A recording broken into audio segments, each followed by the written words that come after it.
Good evening. We're back with more Tierlist Tuesdays. Oh. So,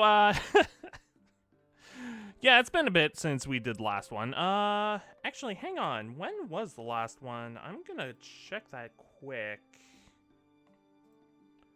Ba-ba-ba-ba-ba.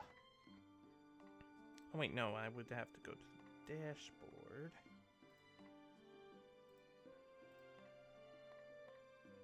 Alright, let's see. The last one we did was May? Jeez. Almost halfway through. No, we are halfway through June. Dang.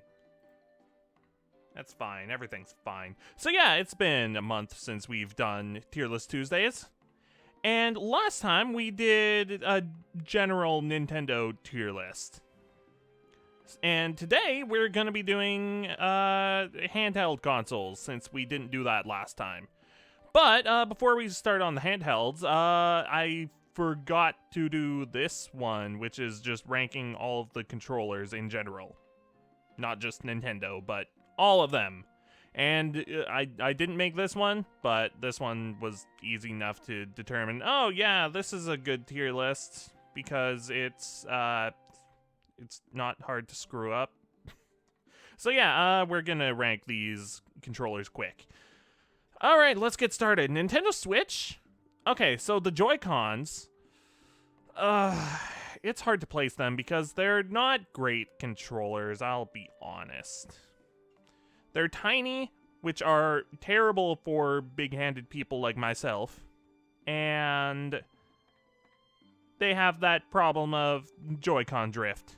I mean, all controllers eventually have that problem, but Joy-Cons get them way more easily. So, where would I think I would have to put that in C. Yeah, I think I'm gonna put it in C. They're not great controllers. They're not the worst in the world. You know what? Either C or B. Maybe a low B. Yeah, you know what? A low B. The 360 controller?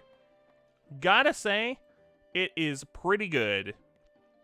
I used it for a number of years, PC gaming, and it worked wonders for just most games, really. The only problem with it is the D-pad, which is not good at all. It's just a terrible D-pad. Yeah, I think maybe like mid to high A for the 360 controller. That sounds good. The Duke. The Duke.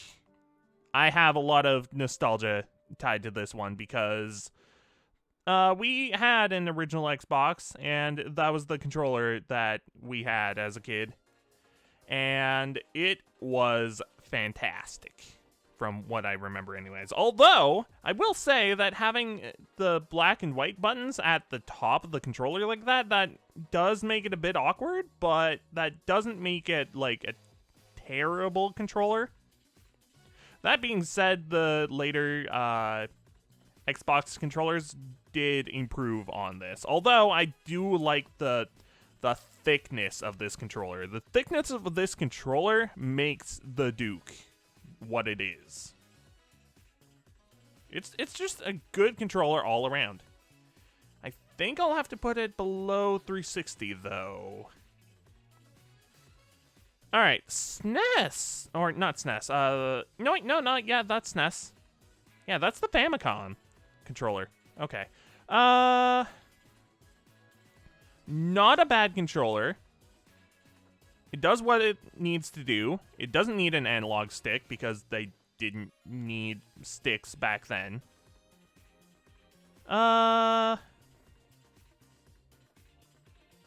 Maybe slightly above the Duke. Gonna be honest, I don't have a lot of actual experience with the SNES controller in particular. But it's not a terrible controller at all. The only problem is lack of buttons, but you didn't really need a lot of buttons for games back then. So, It does the job, and it doesn't really have any problems other than, like, not having a real grip. You know what? Actually, yeah, that's a mark against it. Not having an actual grip that you can hold your hand onto the controller like modern controllers do.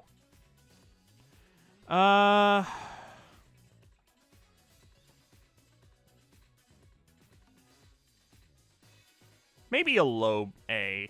Maybe a low A because of the no grip problem. Let's see, PS4 controller? Honestly, the PS4 controller is a pretty good controller too. The D-pad is pretty good.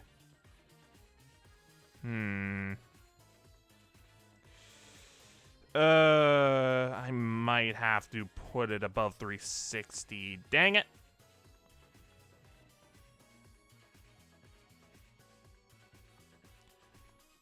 All right, let's see the Segas. I haven't used Sega controllers at all. They look weird as heck, though. Like, they have the 3 buttons over here instead of, like, a 2 or a 4. No, 3? That's weird. It has, like, A, B, C as the buttons. I don't know, I just find that weird. There? Maybe. Yeah. I don't know. Again, I don't have a lot of experience with these controllers, but eh. They don't look the most comfortable to hold. And that's most of what I'm ranking this on, I guess? I don't know, yeah. Oh, the gamepad. As much as I do like my Wii U, I'm gonna have to put it in, like, either low B or C.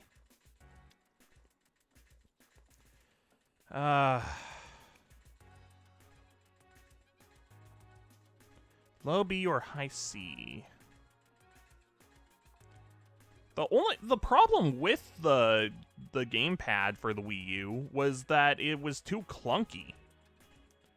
Or rather, it's too heavy for gaming for long periods of time.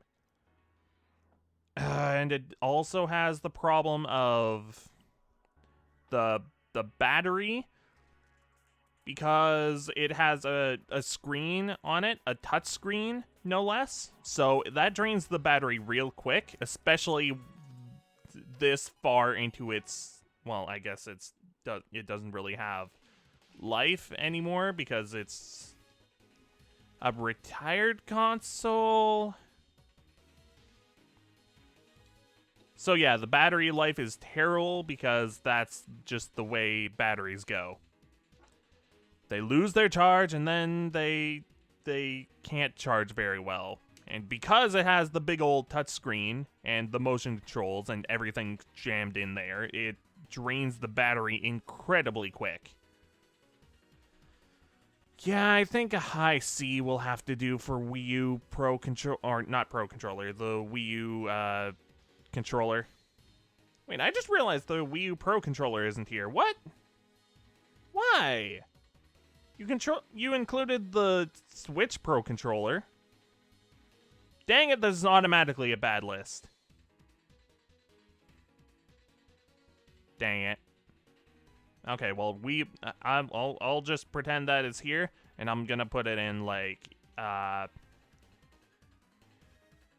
maybe, like, right here between 360 and the Duke. Yeah, that's probably where I'd put it.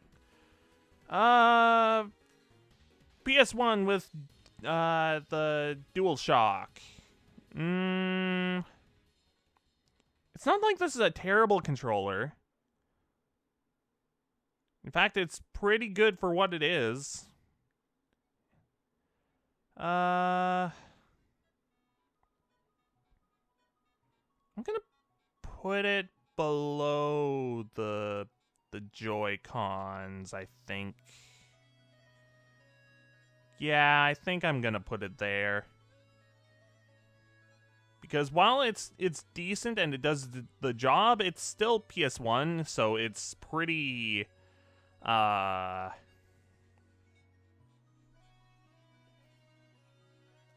it's pretty what's the word? Rudimentary? Is that what I'm thinking of?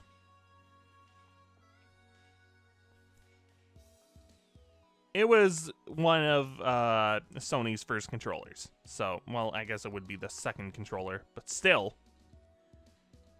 So there wasn't anything super revolution. Well, that's not even true because this one exists.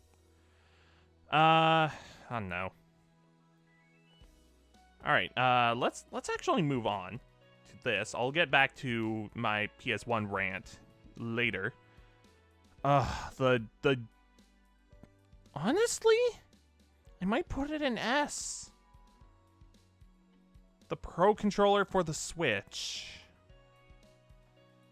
Now, the problem with this thing is that its triggers aren't...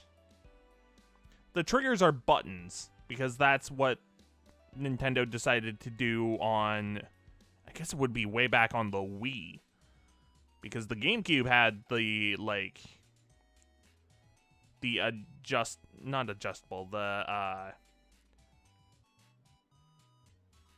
triggers that, like, aren't just buttons, but they have, like, a level of, like, amount that you can push them. I don't know, it's kind of a dumb thing. Honestly, I might put PlayStation up there higher than it.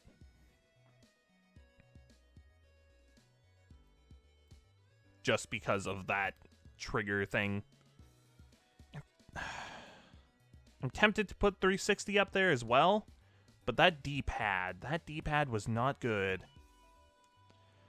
Alright, let's move on to PlayStation. Honestly, this is a not good controller because it doesn't have the DualShock analog control sticks.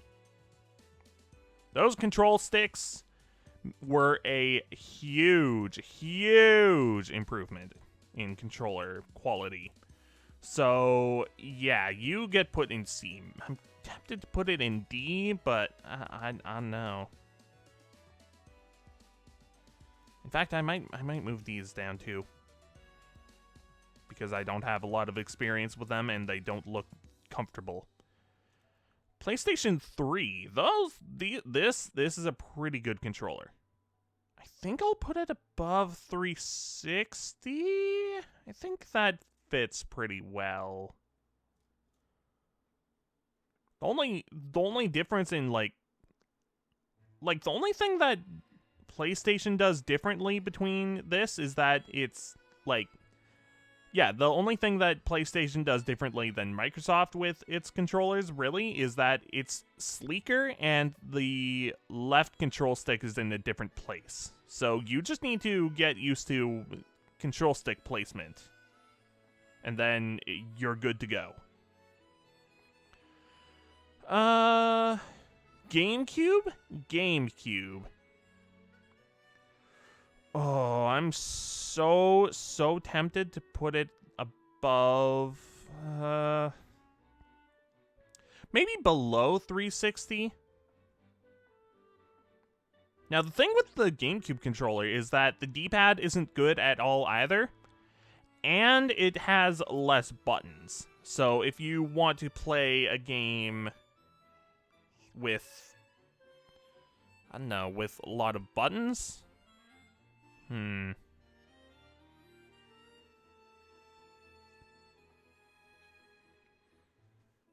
Yeah, GameCube controller just has less buttons.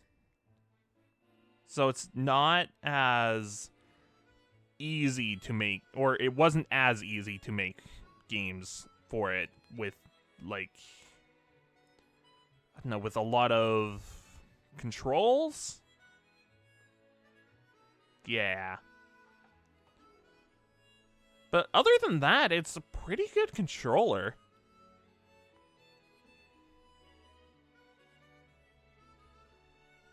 Oh, no, I'd have to... should I put it below or above the Duke, though?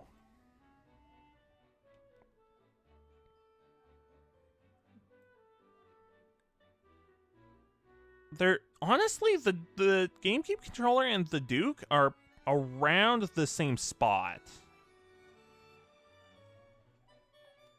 I don't know, it's a toss-up between those two. NES controller? Oh, you poor thing. See, the D-pad with the NES controller, it's fine, but it's hard, flat surfaces, which makes it uncomfortable to hold. I have a little bit more experience with this, simply because I had the NES Mini Classic thing. So I had hands-on with that, and unless they changed something major with that controller, it wasn't super comfortable. Just because it's hard, flat surfaces pressing into your palms. And you kind of don't want that when you're playing games. Although, with NES games, you're not playing them as long because they were shorter games, naturally, because they were on the NES, and you couldn't really make huge games for them, for those games. But that still doesn't excuse the hard, flat surfaces pressing into your palms and the corners pressing into your palms. It's not a comfortable controller. I think I'll actually put it in, like, low C. D-pad was fine, though. The buttons themselves were fine.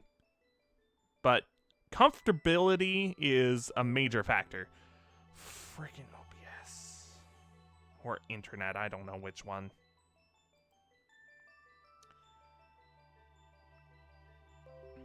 Are we back? Sorry about that.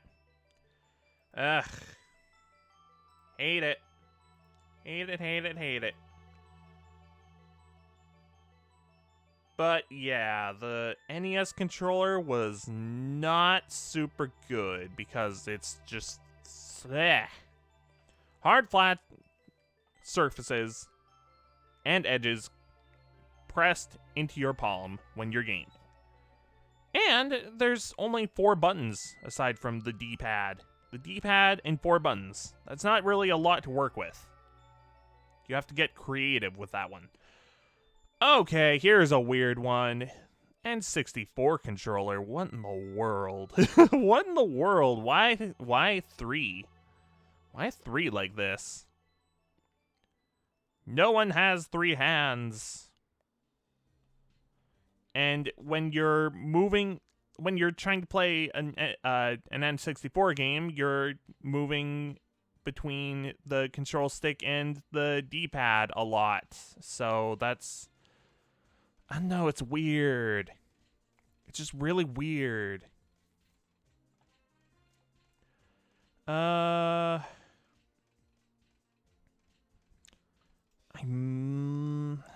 Honestly, maybe I'll move Wii U up and then put this on this far side.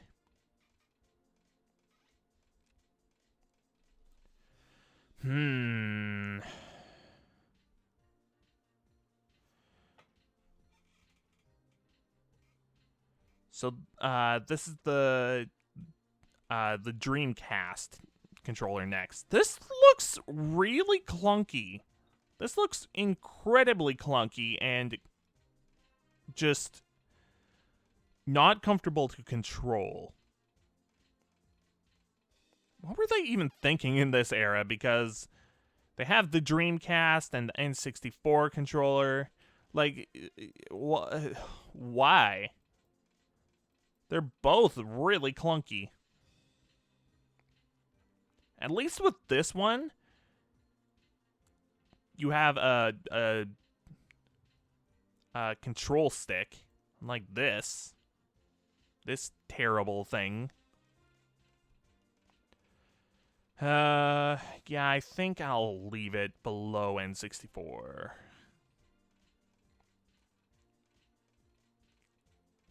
think that's what I'm gonna have to do.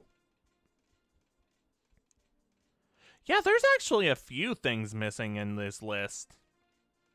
Aside from the Wii U Pro controller. Because now I'm looking at this and I'm like, oh, they're missing out on all of the variations of the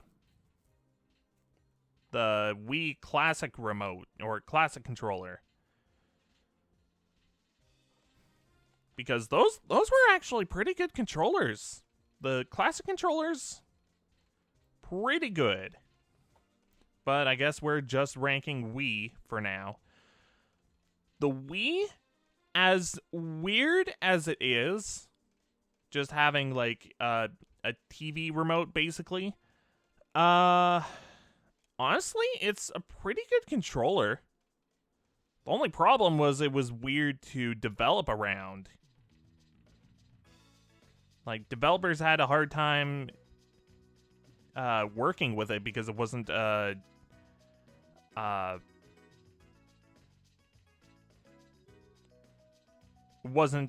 I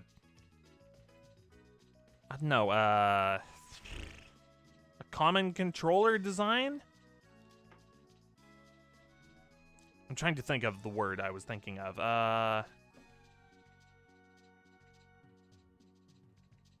Not generic. Like,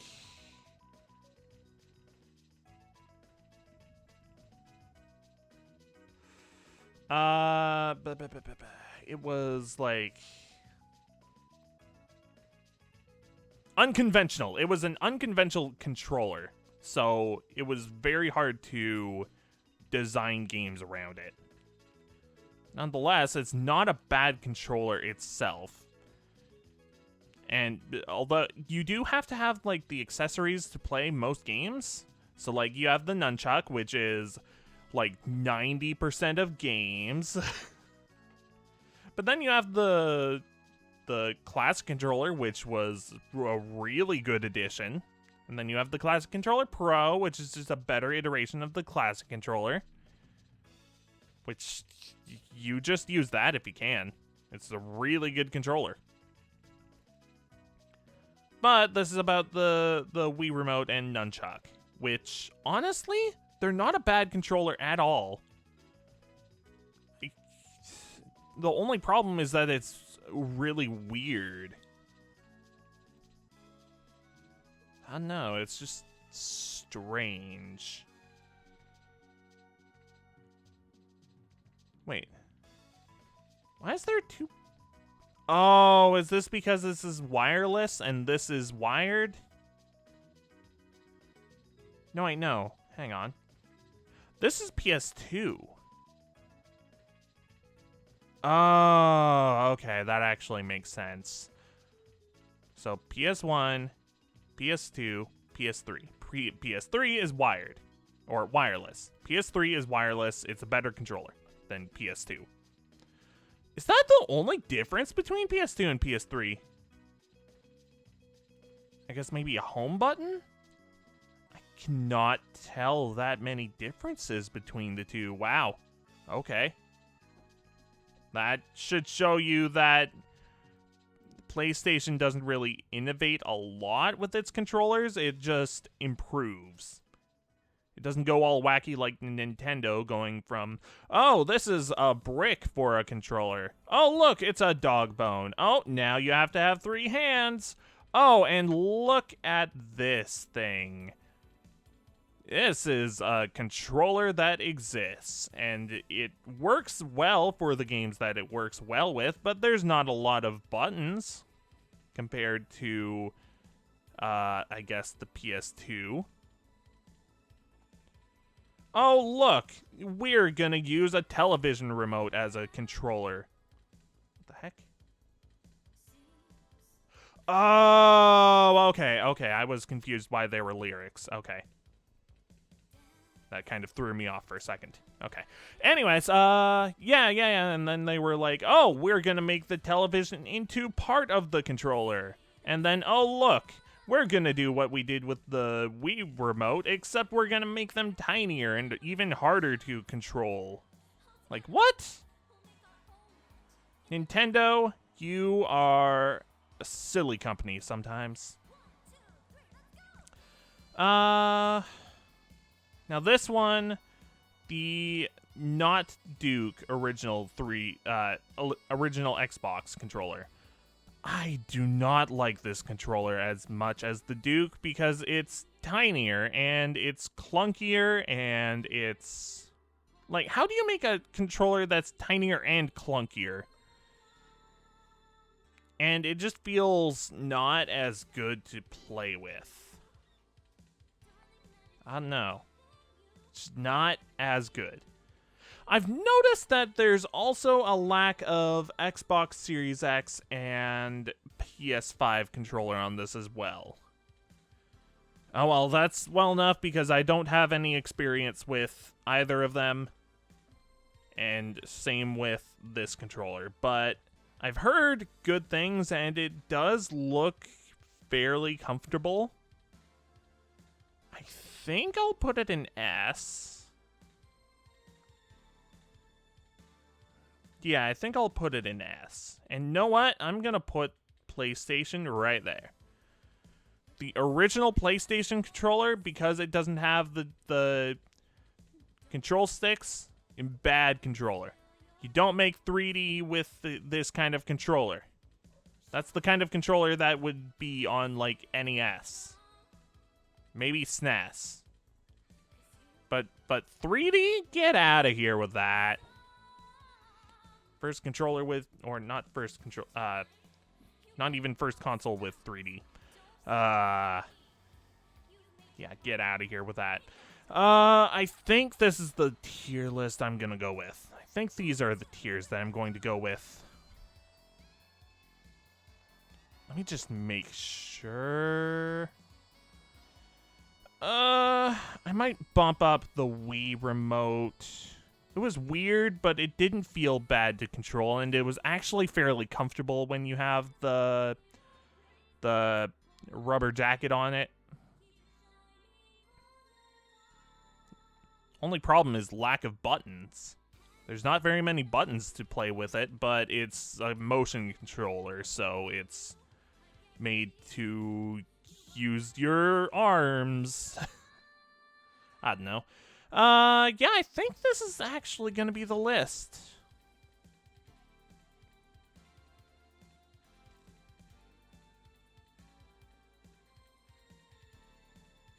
I don't know why I rank this so much farther down than these two, but it doesn't feel as good.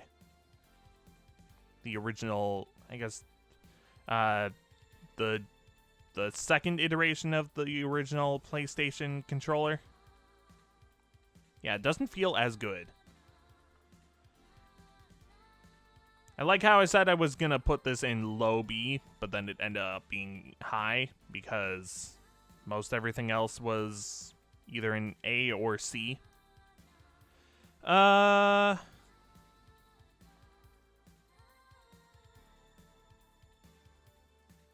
don't know. I'll make revisions if I need to, but I think this is what we're going with the controllers. And now we have 4 more tier lists. What have I done? Okay, let's get started. Now, these are the tier lists that I actually made. Now, the thing with these tier lists are they're going to be major releases and games that I played as a kid. So if they were a major release or they were a notable release, then they're on this list. Probably. I may have missed 1 or 2. And if there are some licensed games on here because they were childhood games or games that I just played. So, yeah, just be ready for that weirdness. Okay, so let's see. The heck is this?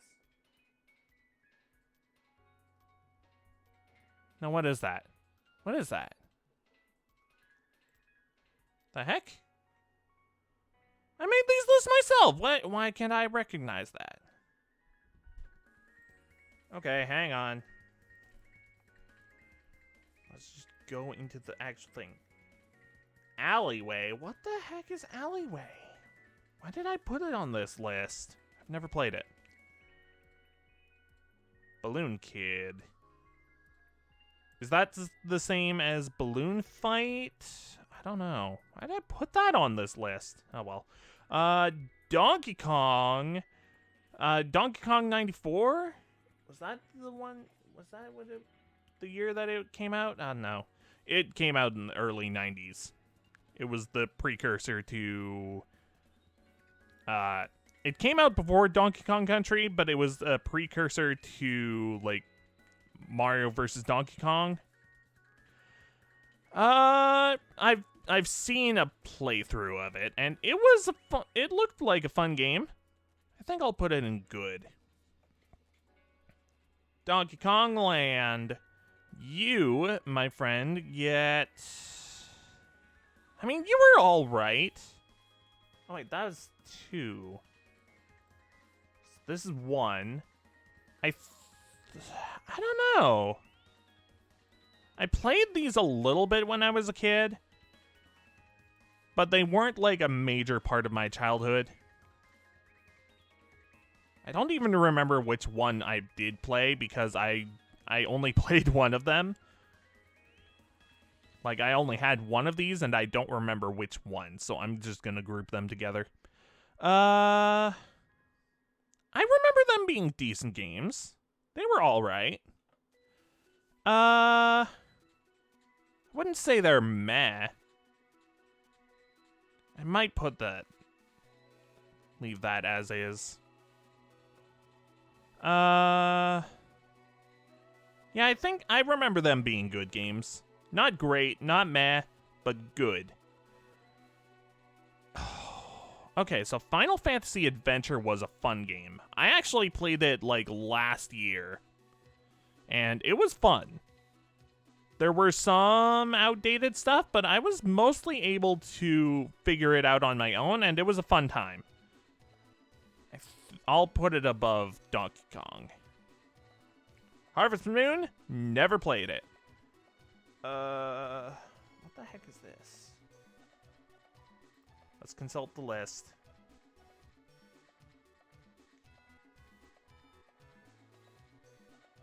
Oh, that's that, for the bell tolls frog whatever thing that Nintendo keeps referencing.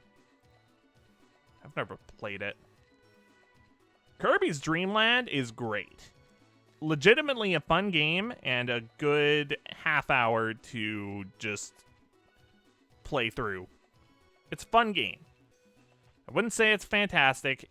It's, yeah, I'd say it's great. What the heck is this one?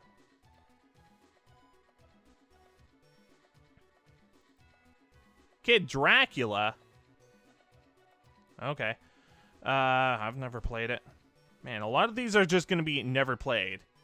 Again, I mostly just pulled from either major releases or games that just sold a lot or games that I had as a kid.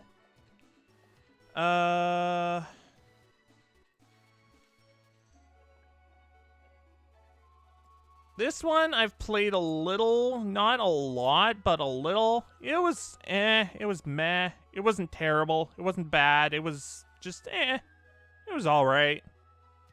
I wouldn't say it's bad, but I haven't played a lot of it. Maybe I should put this in never played, but I've played a little bit. I don't know.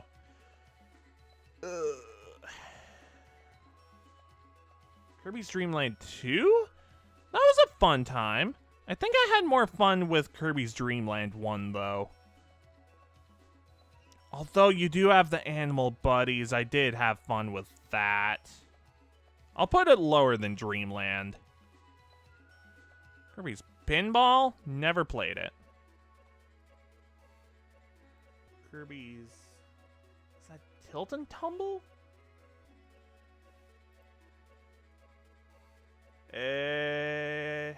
No, wait, what?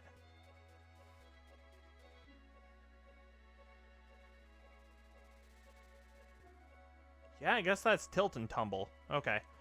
Never played that either. Wait, what? No, that's Star Stacker. This is Tilt and Tumble. Wow, there's a lot of Kirby games I've never played. Oops.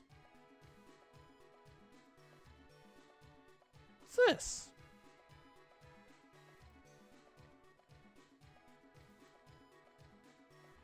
Magnetic Soccer? What the heck is that doing on this list?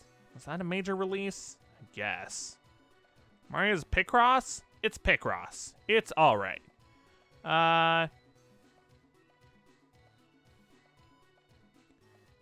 don't know where to put this. I mean, Picross is alright, but I wouldn't say, like, it's... I'll put it there. A low good. What the heck is this game, then?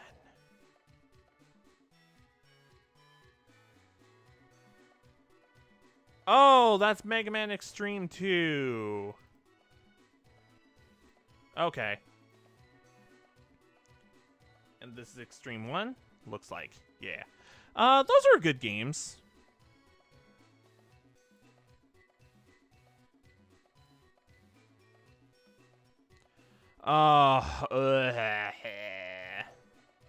I did not like Metroid 2. I'm sure that I've heard really, really good things about the 3DS remake. And AM2R, I've also heard really good things about, but I did not have a good time with the original release of Metroid 2 because it's all black and white. And because it's all black and white, you have a really hard time differentiating the map, like places in the map from each other. So it's really, really easy to get lost. And in a game where you are traversing a big map, like in Metroid games, you kind of need to differentiate areas and zones from one another. So, no, you were not the game to continue the series.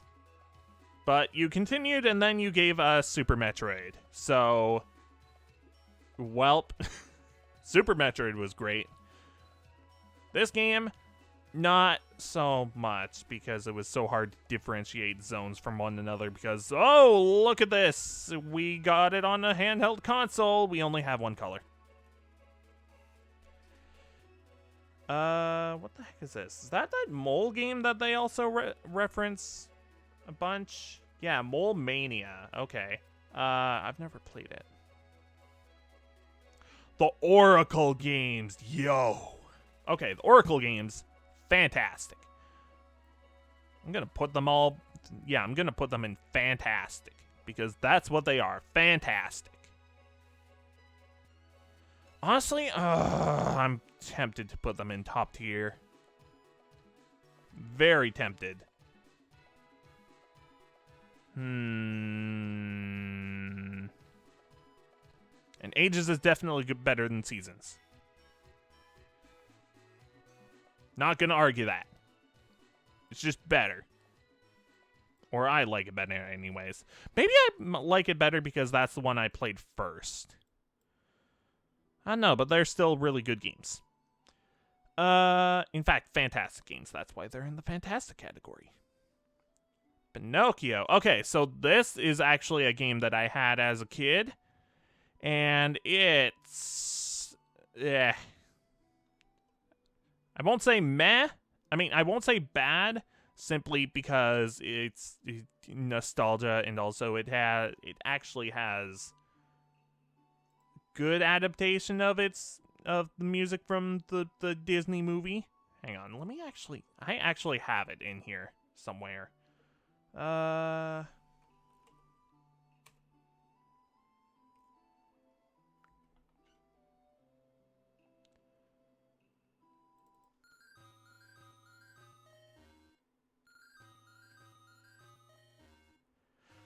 No, I just like it. It's just charming.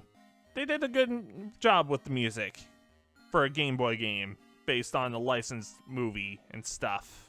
Jeez. Okay, let's stop with that. But yeah, just nostalgia reasons. Also, it didn't have terrible controls. It was just, it's a Game Boy game, so you're not gonna get, like, it's a Game Boy game that's also a licensed game, so you're not gonna get a lot out of it. But it wasn't like it was the worst hot garbage ever. Ooh, Pokemon Crystal. Pokemon Crystal? Fantastic. It's a Pokemon game, and it adds on to Gold and Silver, so you're good in my books. You're fantastic in my books, actually. Pokemon Yellow? I'll say great. I won't say fantastic because it's Gen 1, but... know what? No. Actually, I'm torn. Should I put it in... Hold up. Did I not include Red, Green, Blue? I don't know if I included Red, Green, Blue. Yeah, I don't think I did. Oh. Well, if it's the only Gen 1 representation that I had in the list, I might just put it in good instead of great. Yeah, I'll put it in good. Yeah, I'll put it there. I'll put it there. Meanwhile, gold, it's great. It's not as good as crystal, because crystal just adds a lot of good stuff that gold didn't have. And also, Suicune is on the cover. Suicune's a cool Pokemon. Meanwhile, just Phoenix. Ah, I'm a bird. I fly through the air and revive Pokemon. But yeah, Suicune's cool. I like it. Is that Pokemon Pinball? That is. Pinball games are okay. I wouldn't say they're great, but they're okay. You know what? I'm gonna bump up Extreme because I like the X games. Mega Man X is a fun game. I'll put it on low great. Ooh, the Pokemon Puzzle League game for Game Boy Color. What was the full title?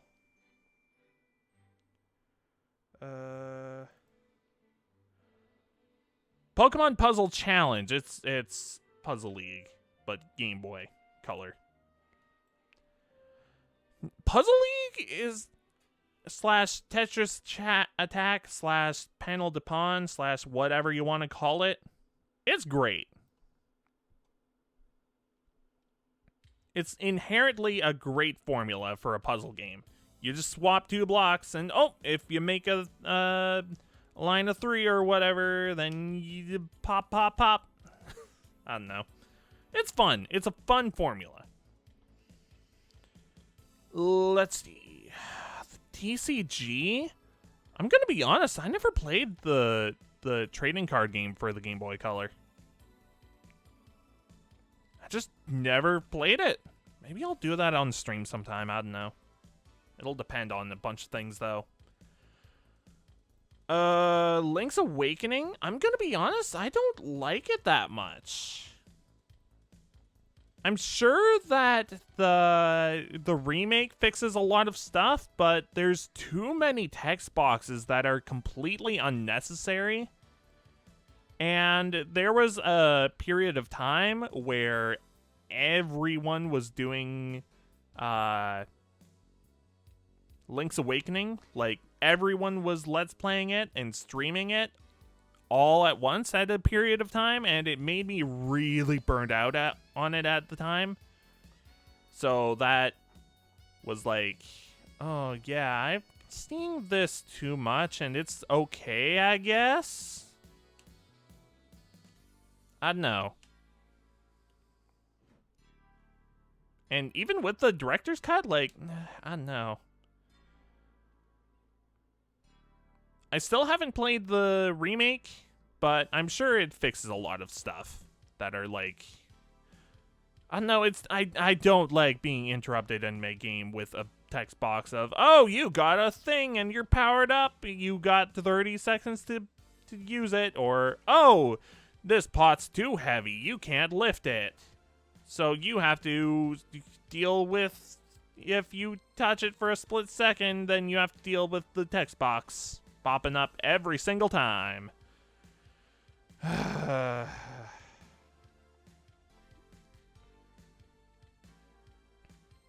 Okay, you know what? I will say the music's good, though.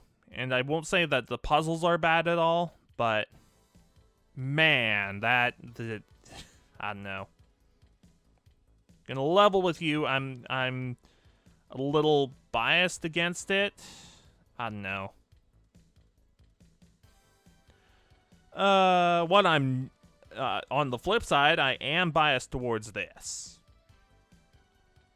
I'll say it's great. I won't say it's fantastic. I'll say Shantae, the original Shantae, is great, but it's on the low side. It's a fun game, but if you don't know where you're going, then you're probably gonna get lost. But they really, really, really worked with the fact that it was a late Game Boy Color game. So they pushed the Game Boy Color to its limit with this. The only reason why it didn't do well, really, is because it came out when the Game Boy Advance was a thing. So no one was really playing on the Game Boy Color anymore. But eventually it got its time in the sun. And it even got a re-release on the Switch and other consoles. So that's cool. I really like that. Gave me an opportunity to play through it again, and it was still fun. Although I will say, maybe use save states on the Switch version, because there's a lot of bottomless pits, and you have limited lives. So, yeah. Still, fun game, but some dated mechanics. And it leads to the rest of the Shantae games, which are better. They're just better in general. It has great writing, though.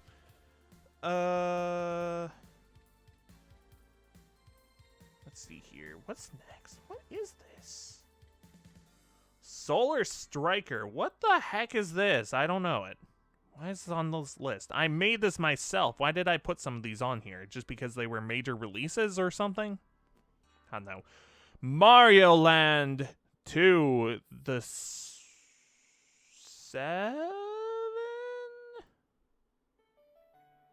Hang on. That's the wrong one. 6 golden coins. 6 golden coins.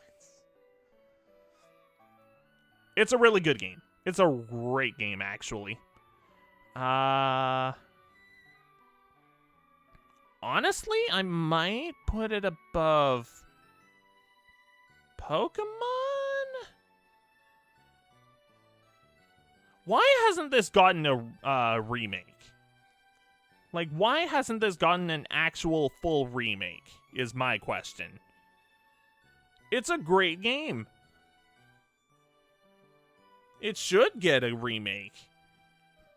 In full color, full, I wouldn't say 3D, but like, 2D sprites work well with it. It was based on the, I don't know, was it based on the Mario World engine? I don't know, it's a great game, regardless. One of the best original Game Boy games, I think. In fact, I might actually put it above Dreamland. Nah, I'll leave it there.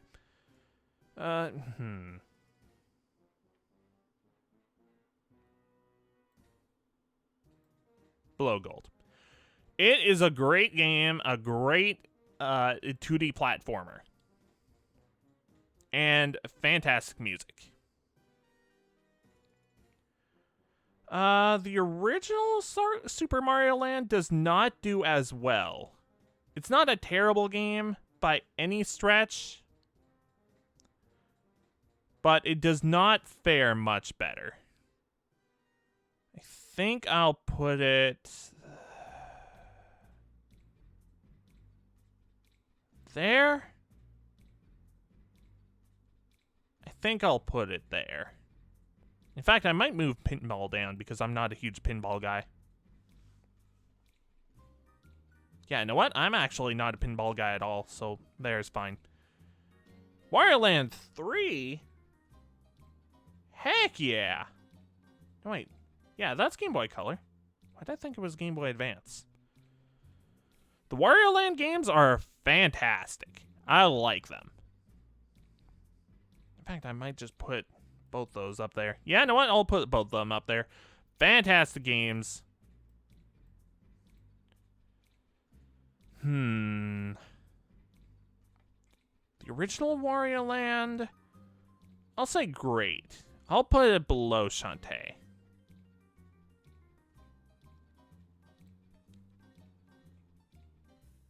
Yeah, I think I'll leave it there. No, I know. There we go. That's better. I may have to adjust these later, but I think this is where I'm starting to go. What the heck is this? What is this one? List. Tell me what this is. X? Is it literally just called X? I have no idea what this is. Clearly, I need to play some of these games more. Because I haven't played this. This is made by WayForward, though. I know that much. The Extreme Sports game. And Yakuman. I don't know what this is. I'm gonna be honest, I need to move some things around. I'll move those there. I'll move this there. I'll leave that there. I'll move Shantae up a few.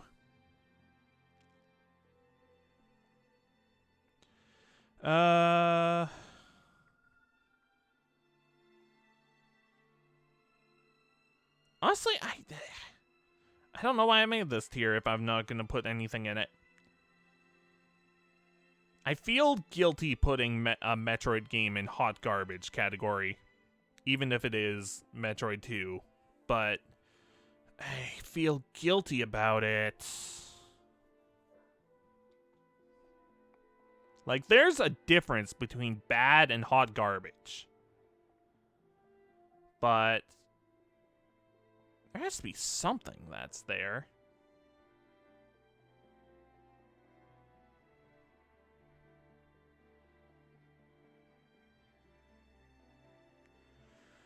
Yeah, I don't know what I would put there.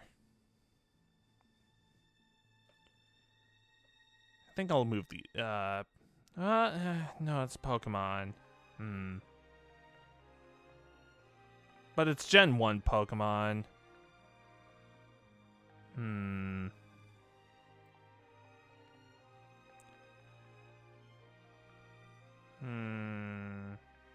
Oh, this is from Xenoblade X. Okay, I was trying to remember which Xenoblade this was from because it was obviously a Xenoblade game.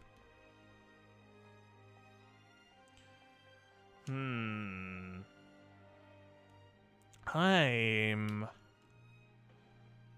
don't know.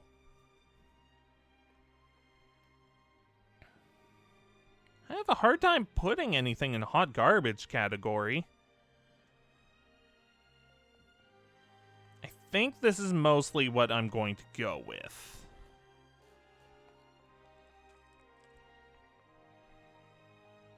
I think this fits, mostly. Yeah, okay. Yeah, I think this is what I'm going with, mostly. If I need to make adjustments later, then I'll do that later. Let's move on to Game Boy Advance. Alright, let's see. Oh yeah, there's some licensed games on here because I played a fair amount of licensed games because that's what we were given as gifts and stuff. Now this game was bad. Meh or bad? I think I'll have to put in meh.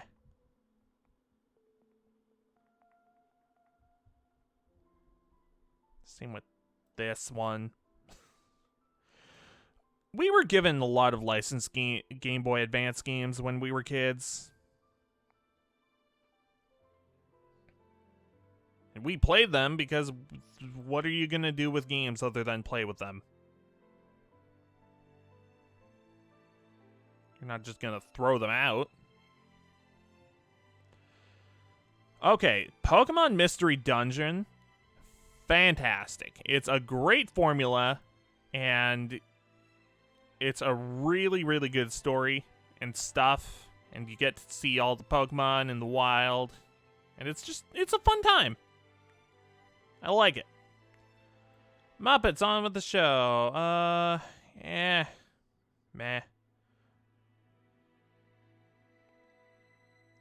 Man, I should have made a category instead of I guess I could just say never played. Yeah, I never played it because I'm not interested in golf. Yeah, you know what? Okay, that works. I'm not interested in sports games at all, and the Game Boy Advance one nonetheless? What the heck? No.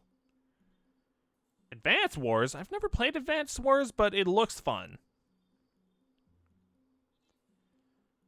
Castlevania...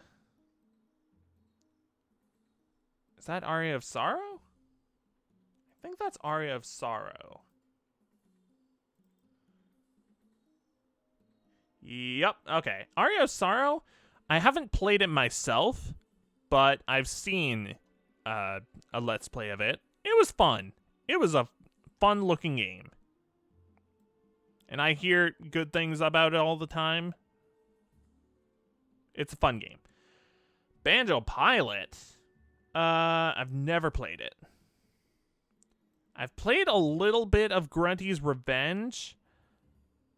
I struggle to say that it was great.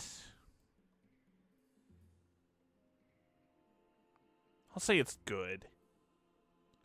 Another licensed game. I think, I don't know. Is that nostalgia talking, or is that just... I might move some of these to bad. Okay, here's the thing. You can enjoy games that are bad. That doesn't make them good, though. You can enjoy them without them being good.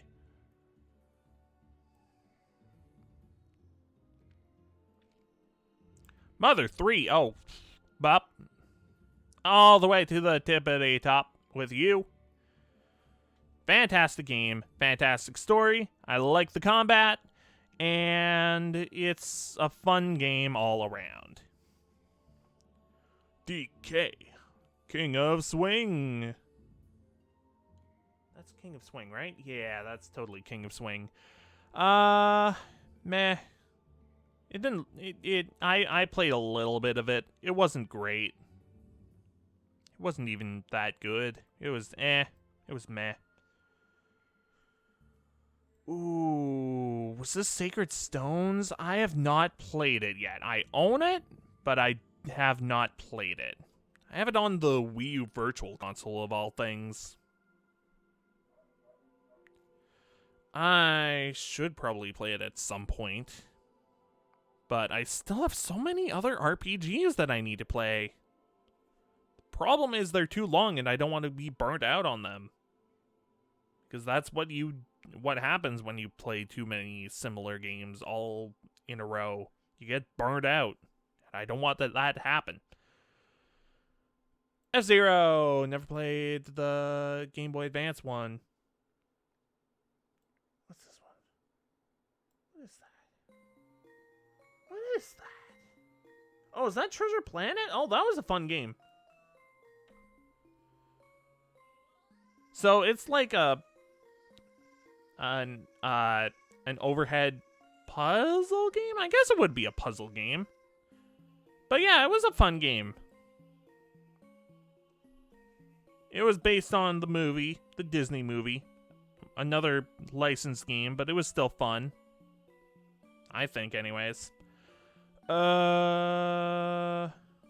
Okay. The Game Boy Advance. The first Game Boy Advance Fire Emblem. It was fun. It was really fun. I technically haven't finished it yet. I haven't finished, like, I finished Lynn's story, but I haven't finished the other stories. But it's still a fun game. I liked it. Golden Sun, have not played it. That is one of my cardinal gaming sins. Oh boy, here we go. Okay, let's get into it. Let's get right into it. Chain of freaking memories. Kingdom Hearts. Okay. So the thing about this, I'm just gonna leave it down here for a second. So Kingdom Hearts, Chain of Memories, it's a weird game. Not only in the aspect of its gameplay, but in the story. The story itself is great. I liked it. I really liked it. Although, disclaimer, I did not play the Game Boy Advance version that is listed here. But the reason that this is on this list is because I played the final mix version that's included in that, Kingdom Hearts bundle that's on the PS3. But that version was based on this version, so I feel like I can rate this version. So the battle mechanics, I don't like them because they're a card-based battle system instead of just being an action RPG like the rest of the Kingdom Hearts games are. And I don't know, it's just weird.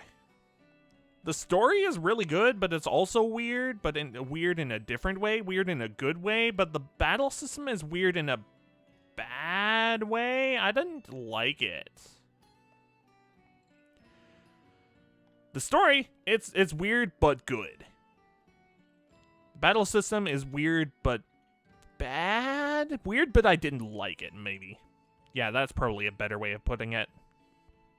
Weird, but I didn't like it. Not necessarily weird because it's bad, or bad because it's weird. I'll say it's good. I don't know, it's conflicting to me. Is this The Amazing Mirror? I think that's The Amazing Mirror. Yep, okay, Kirby and The Amazing Mirror. I don't know, it's a Kirby game. It's a multiplayer Kirby game, which is weird.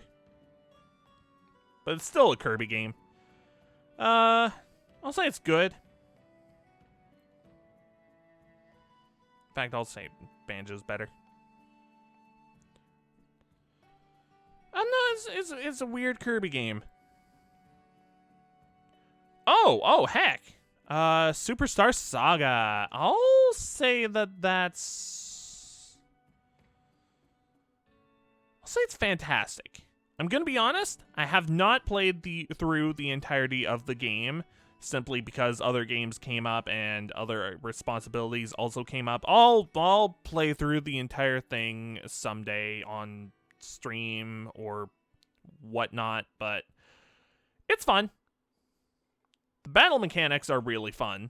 The story and the writing and the dialogue and everything related to that it seems like really good, well-written stuff. I'll say it's fantastic. Sure, why not? Is this Mario Party Advance? That is totally Mario Party Advance. Yep. I've heard not good things about it, but I've also never played it. So you go straight there. Pinball Land. I'll say it's good.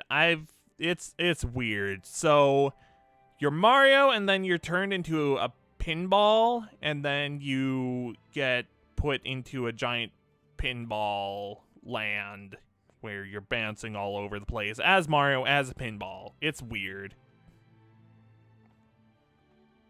I have nostalgia attached to it, maybe, but it's not like it was a bad game. I'm not usually into pinball games, but it was alright. What the heck is this? Mario Tennis? I forgot there was a Mario Tennis game on the Game Boy Advance. Never played it. Mario vs. Donkey Kong was a fun game. Maybe a great, maybe a low great. I think maybe low great.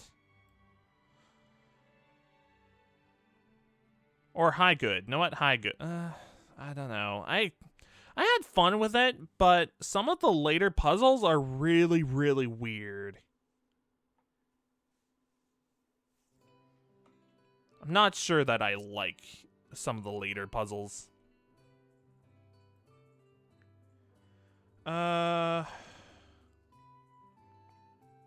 What's next? What's next? Mega Man Battle Network? I've never played those games. I hear good things about them, but I've never played them. Mostly because when I heard about them, the Game Boy Advance had already been done, and we were well into the DS era, so I was like, oh, they're expensive, and never got them. Maybe if they're re-released, I'll play them, but not right now. Not with the Game Boy Advance games being as high-priced as they are. Yo! The GBA Metroid games, however, are freaking great. You know what? I might put them in Fantastic. Okay. How about Zero Mission in Fantastic, Fusion in High Grade? Because Fusion is incredibly linear. That's not to say that linear equals bad game. But for Metroid, it doesn't fit as well to have a linear game. That's not to say it's a bad game by any means, but it's better as a more explorative game rather than a linear path that you go through. And it does a really weird thing at the end of the game where if you go into a certain room, you have to progress with the story and you cannot go back to previous areas and stuff, so you have to like sneak around in the vents to avoid that one room. I do not like that. I don't like points of no return. Pokemon Emerald, heck yeah, awesome, fantastic. You can get put at the very top of the list here. Leaf Green, Fire Red, I think I'll put you right there.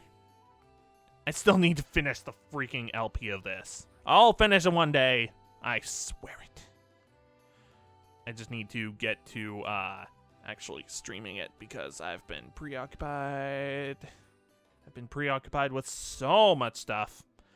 It's ridiculous with how much I've been preoccupied with.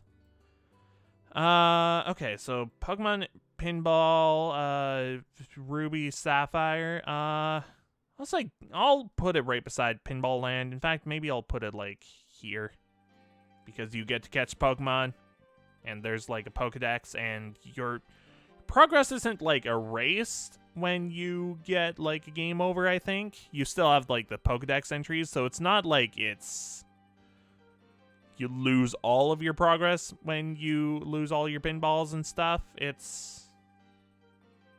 I don't know, it's different, I guess, from other pinball games. It's alright. Ruby and Sapphire. I think I'll put it below Zero Mission simply because it's not Emerald, and Emerald does a lot of cool stuff. You are hot garbage. So I played this again when making these tier lists, like when assembling them, just to get a feel for how it was again, and it was hot garbage. It was not fun to play. So right into hot garbage it goes, because I played it again recently, just a few levels, just to get a good feel of it, and it was bad. It was really bad. It was a licensed game of a movie that nobody liked. Mario Kart... Hang on, I need to get the right title. Super Circuit. Super Circuit, okay. Gonna be honest, I've only played a little bit of it, and that was when I was babysitting one time. It was I'm gonna say it's meh. Or maybe I should put it under never played, because I technically have played it, but I haven't played enough of it to get like a good opinion. But it was okay. It was okay. It wasn't terrible, but it does not live up to the standards of other Mario Kart games, newer or older.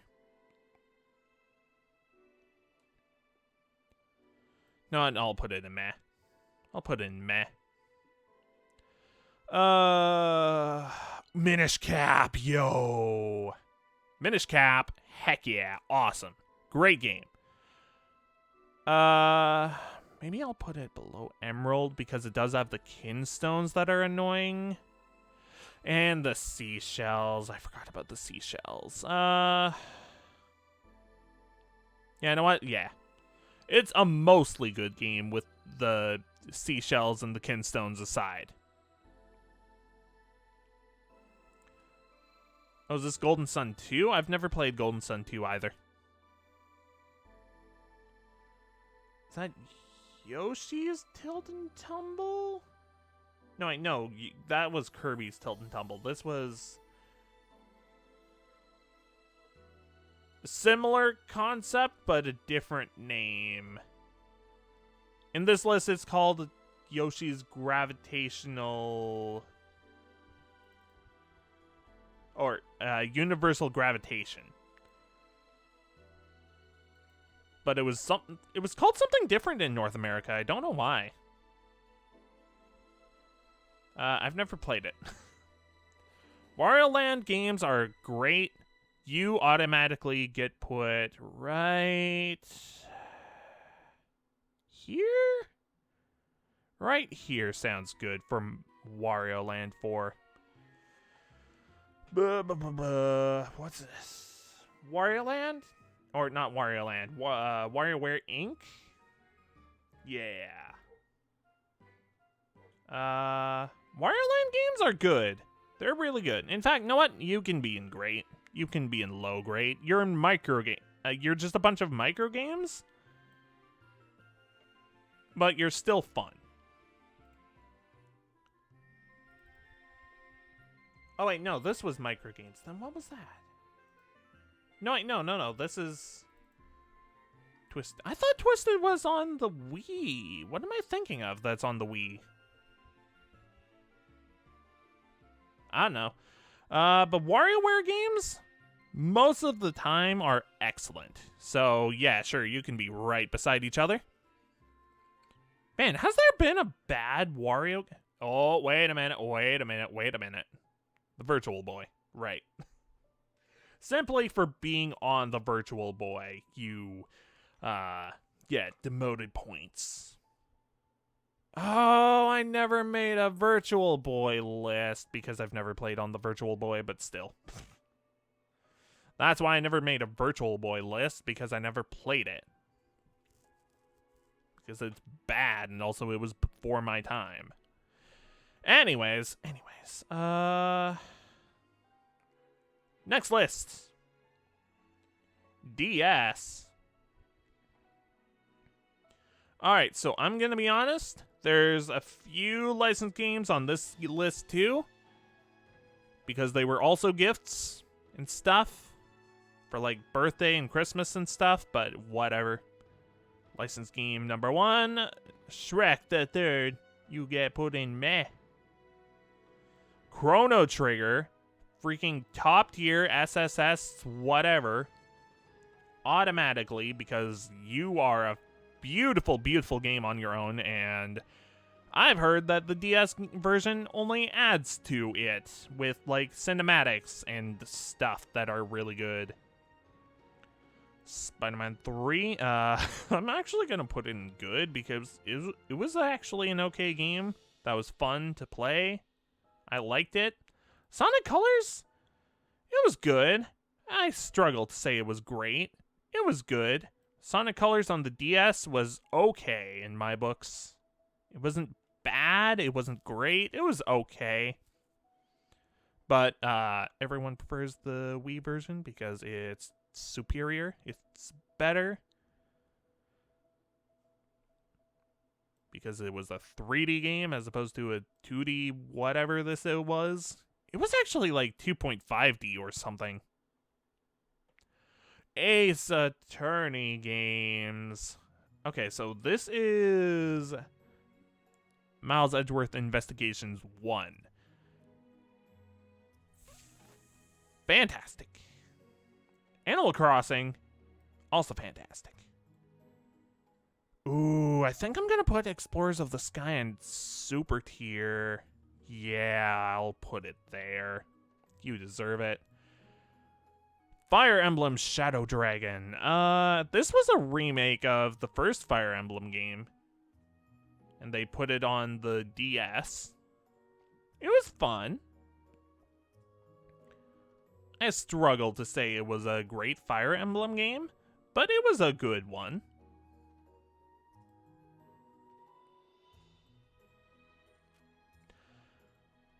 That Maurice Turney, you're going fantastic because you're just great games. Oh heck, this was that 368 whatever divided by whatever days. Kingdom Hearts. You're the DS Kingdom Hearts.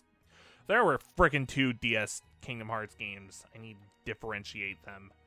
I'm just trying to get the actual title.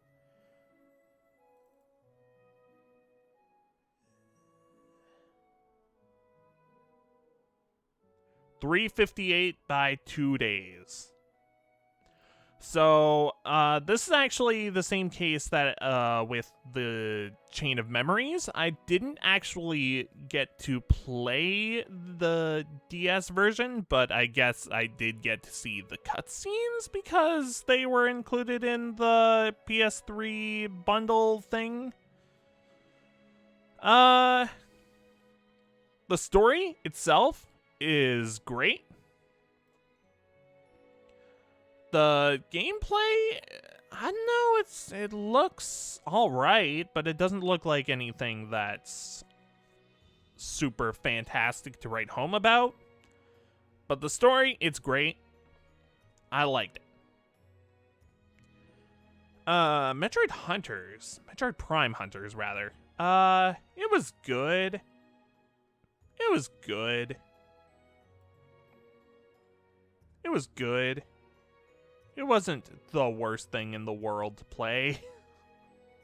It was really awkward with playing with a touchscreen, like using the D-pad and then a touchscreen to control a 3D game. That's weird. It's weird, but it wasn't the worst thing in the world. It was just awkward to control.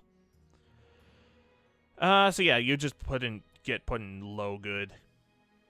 Ooh, New Super Mario Bros. I'm actually going to put that in great, because before Nintendo went all crazy with making the New Super Mario Bros. Series, the DS game was a really, really good return to formula. I liked it. It was fun. Okami then? I'll put you in great. You're a fun game. You are a legitimately fun game and a good sequel to Okami. Even if it was on the DS and that was a weird console to put it a sequel on, but it was still a fun game. More Ace Attorney. Where am I gonna put? I'll put you at the end.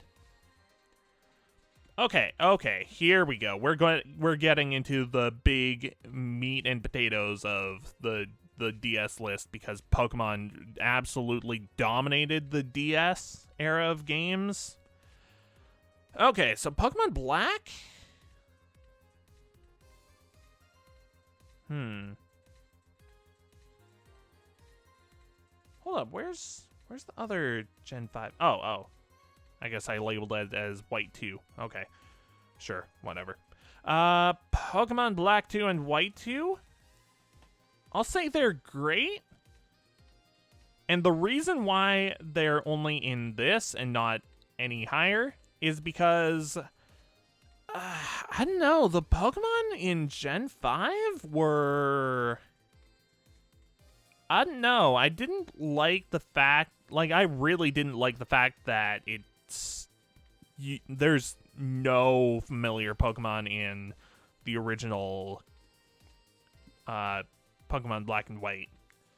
That's not to say that I hated all of the Pokemon from Gen 5, but having no familiar Pokemon is not my ideal time, like my ideal for a good time in the Pokemon game. I want to have some familiarity. Maybe not, like, all rehash, but, like, man, if all the Pokemon are, like, Pokemon that I'm not liking, I want to have something to be able to fall back on. I don't know, it's just... Pokemon Black and White were really weird for that. Now, moving on to the Pokemon games that came before it. The Holy Grail of Pokemon remakes. This should be the gold standard for Pokemon remakes. Not only taking everything that was in past the original and just improving it, but also they added so much to these remakes that just made them fantastic. Everyone thinks of them fondly for good reason. They're fun games, and they added a lot to a game that was already great. Pokemon Conquest, I struggle to say that this is great, simply because it was just a dry experience.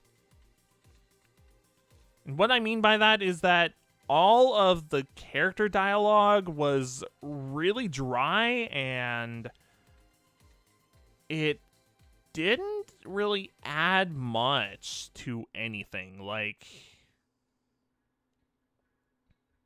I don't know, it was dry. That's the best way I can put it. Yeah, I think that's a good place for that. Pokemon Platinum? Well, heck, you get put right there with Heart Gold and Soul Silver. I don't think I have to really explain that, because it was the game immediately before Heart Gold and Soul Silver. So they were getting to the point where they were like, oh yeah, we're actually competent in making Pokemon games, and we're just going to add a load of really good stuff that people will really, really like. And also, we added a lot of stuff between Diamond and Pearl and this game. So it's actually worth it to get this. Okay, yeah, Gen 4 was just awesome. It was awesome. In fact, the DS era of Pokemon in general was great. Let's see. Pokemon Ranger? It was... The original Pokemon Ranger was good. I struggle to say it was great. It was good. No, hang on. I'm going to move this down to bad. This one maybe down to meh. Yeah. Anyways, yeah, the original Pokemon Ranger was... Oh, wait, no, that's Shadows of Almia. Heck, you get moved up to, like... Great? Yeah, you get moved up to Great. I thought that was the original Pokemon Ranger. Shadows of Almia, it took everything that was in Pokemon Ranger and added a really good story, a really good, albeit really, really long intro to the game. They just made it fun. You were still spinning your stylus around Pokemon to catch them, and albeit it was, it can be a little uncomfortable if you're playing for a long period of time because you're holding the DS in one hand and then using your other to draw circles for hours. It was still fun. And they had a lot of good character in that. Fun characters and dialogue and all that stuff and world building, blah, blah, blah, blah, blah. And it's a Pokemon game that has a different capture mechanics than traditional Pokemon games, which is fun. Pokemon White 2, you automatically get moved up because you're not the originals. To be honest, the original Black and White, they don't do as much stuff as the sequels. And this is an actual proper sequel as opposed to this being like Pokemon Platinum being like just building upon Diamond and Pearl. This is a proper sequel. This is not. But yeah, Pokemon Black 2 and White 2, they were fun. Pokemon Ranger. The original Pokemon Ranger, you got put in good, like I was trying to do earlier, but it was actually Shadows of Almia by accident. This was just a basic game compared to the sequels. Professor Layton and the Unwound Future. This is the only Professor Layton game I've played. It was fun. The puzzles were good. But, let's just say it was in a time of my life where I was kind of forced to not, play the games that I kind of wanted because I was forced to be, away from home a lot. So I was kind of stuck playing DS games, and it was fun. But, I don't know, it's alright. It was just a difficult time in my life. Although, I will say that, right now is, not looking as peachy as that time was. I won't get into that right now, because we have more Ace Attorney. I need to organize these into a list. Or rather, I organize these when I'm done with this tier list, rather. Star Fox Command? Oh, heck yeah. Heck yeah. What am I saying heck yeah for? It was okay at best. It was meh. It was weird mechanically. Because on Star Fox Command... yeah, Star Fox Command is way different from traditional Star Fox games because you're thrown onto this map where... How do I even describe it? So most Star Fox games are just rail shooters. They're just rail shooters. You go on a track and you shoot the bad guys. But this one, you have to like chart your map around, and when you encounter enemies, then you're in like free range mode, and it's weird. It's been many years since I've actually played it, but I did play through it, and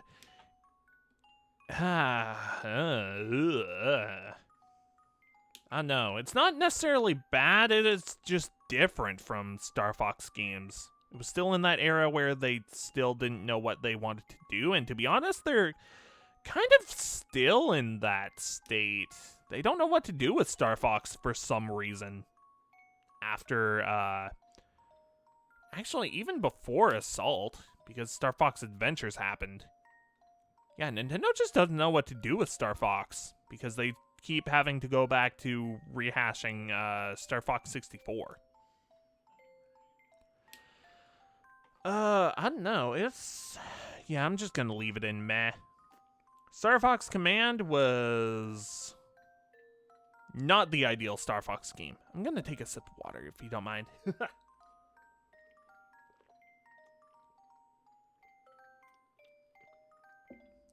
Lots of talking. Lots and lots of talking. I should have taken that sip of water earlier. Anyways, Risky's Revenge. Heck yeah. Risky's Revenge, excellent game. I think I'll leave it in, here? I think I'll leave it there, to be honest. Yes, yeah, Risky's Revenge. Albeit it is a short game. I think it's the shortest Shantae game. I think it has like 3 dungeons. It's still a fun game, but it's the shortest in the series, but it has a lot of good stuff in it. It has a lot of... It builds up the Shantae series. Has a fair amount of really good stuff in it. Although, to be fair, I did not play the DSi version. I played the Steam version, which is the director's cut, but that's... I don't know what the director's cut even adds. I don't think it adds a lot, but it's still the superior version to this, but this is still a really good game. Oh, here we go. The DS Zelda games. Okay, so I think I'll have to put Phantom Hourglass in good, because it was the first one,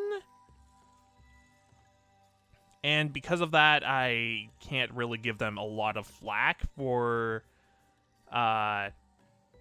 doing what they did with that game, because it was the first DS Zelda game. They didn't know what they were doing fully, but it was an okay game, I guess. Even though you control it with the stylus exclusively, and maybe that wasn't the best decision. But then they went and did it again. Screw you, Spirit Tracks. So this one has an okay reason for you not actually walking around on the overworld, because it's an ocean. You're on a boat. You can't walk on water. Are you crazy? No, there's none of that. That's a good reason to be on a ship and not be able to walk around on the overworld. But meanwhile, oh look, it's a train. You're stuck on tracks. Why? Just get a horse and just roam around. You don't have to be stuck to the tracks. Why do you have to use the train?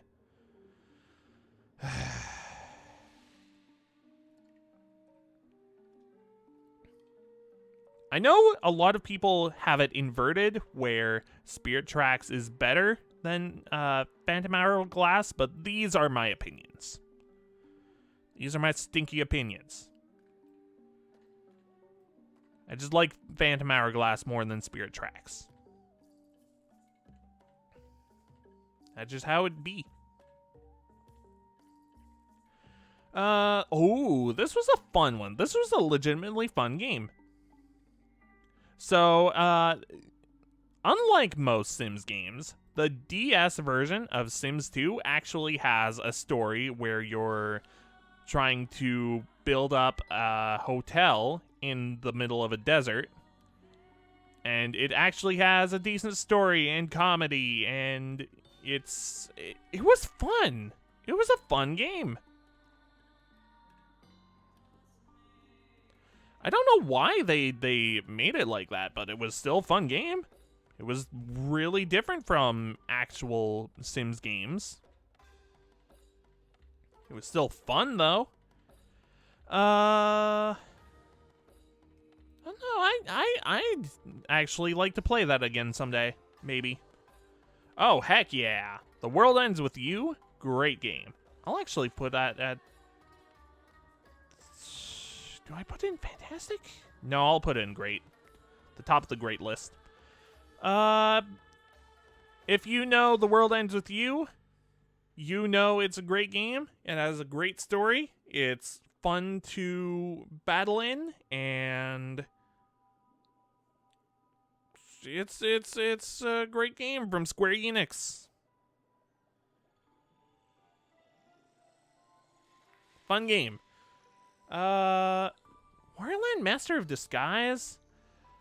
I'm gonna be honest, I think I'm gonna have to put it in meh, as disappointing as that is to put a Wario game in meh.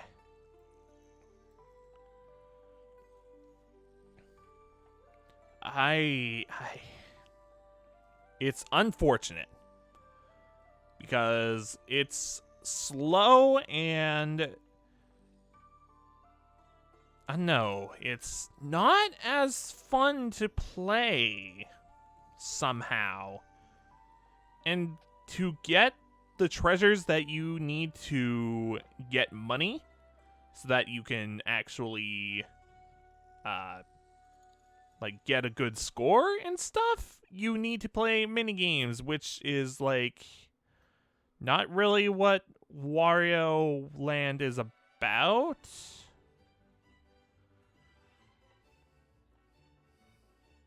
Sorry, I'm getting distracted by the music. But yeah, the minigames were really weird in it. I mean, like, they fit for Wario, but like, don't you have a series that's dedicated to making minigames? Why do you have to throw minigames into this and make it all stop the action and stuff for a minigame for a treasure?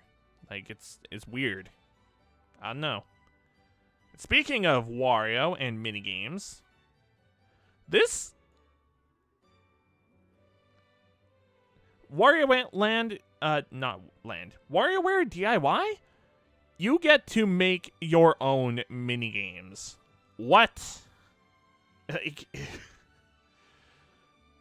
the minigames that are already included in this, the microgames that are included in this, they're already fun enough, but then you get to make your own. That's ridiculous. That's too much power for the public. And then on top of that, you actually get to send them over Wi-Fi, or at least you used to get to send them over Wi-Fi so that other people can play them. Although I'm sure there's ways around the servers being down. Wink, wink, nudge, nudge. But yeah, great game. Okay, now to organize all the Ace Attorney games because I just threw them at the top of Fantastic. I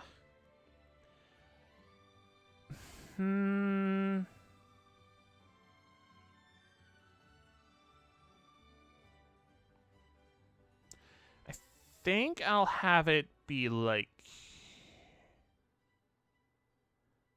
This...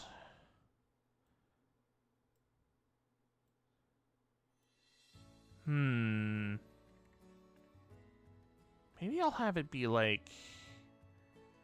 this? I don't know.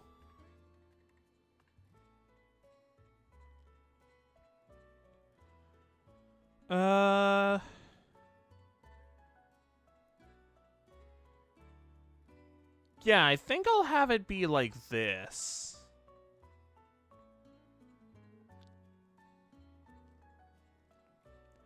Although, oh.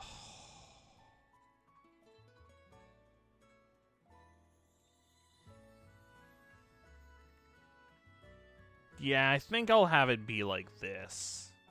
I think this will be the DS tier list. No, what? Actually, hang on. I'll move this down to meh. I think this is how it's gonna be. And then we have the 3DS tier list. If just double checking that I'm not missing anything.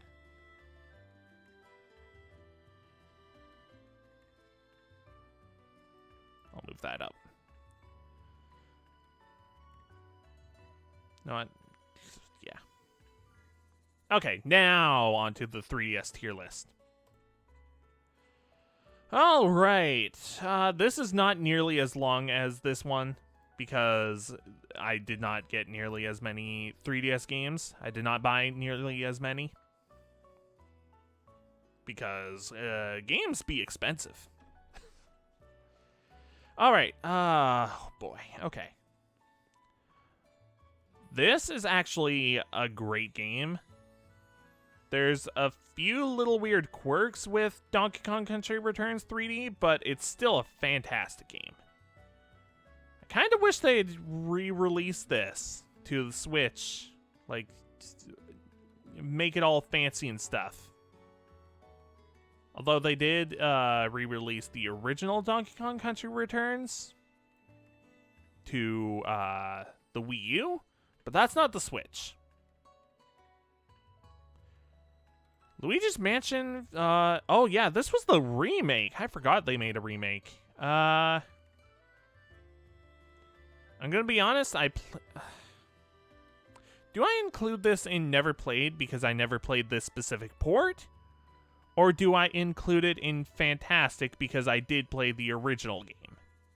And I'm gonna have to make that decision again in a minute. You know what, I'll put it in great with the caveat that I did not play this port. Okay, so here's the thing. I didn't play this port as well, but I love the Xenoblade Chronicles games. I'll put it in Fantastic with the caveat of do not play this version, play the Switch version if you can. Because that is the superior version, and this is the weakest version. Because the Switch version is also portable. This one is portable, but it's not as good as the Switch version. Dual Destinies. Honestly, this is not as good as the other Ace Attorney games. It's a great game, but it's not as good as the other Ace Attorney games, gonna be honest. I feel like it held my hand a lot more.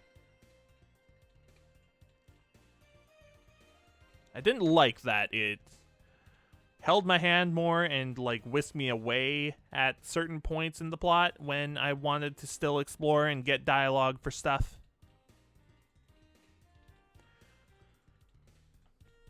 It wasn't, well, thing is, it was still a really good story though, which is the main thing.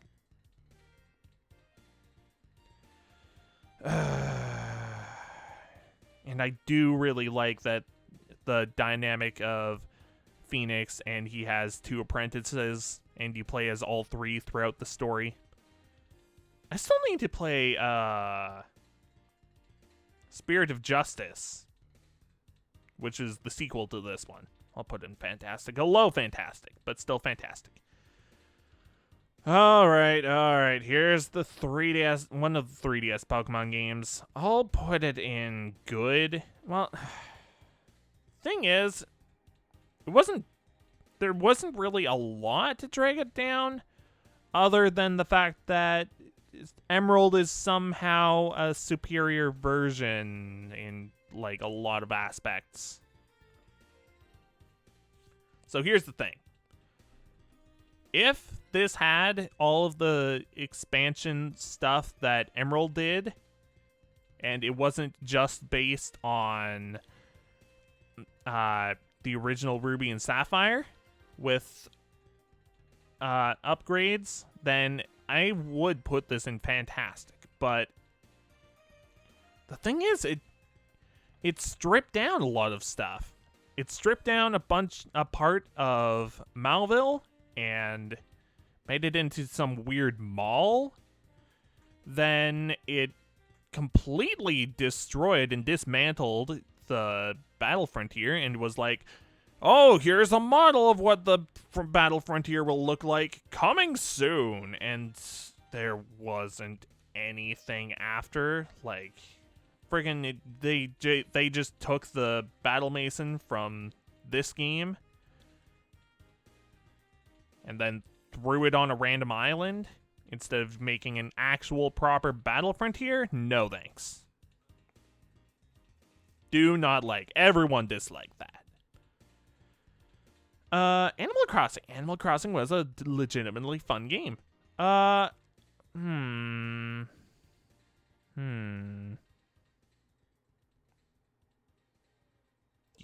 There. Super tier. Ooh, the game that tore the fan base apart. Fire Emblem Awakening was a legitimately fantastic game. Great story. Lots of like uniqueness to it that other Fire Emblem games didn't have at the time.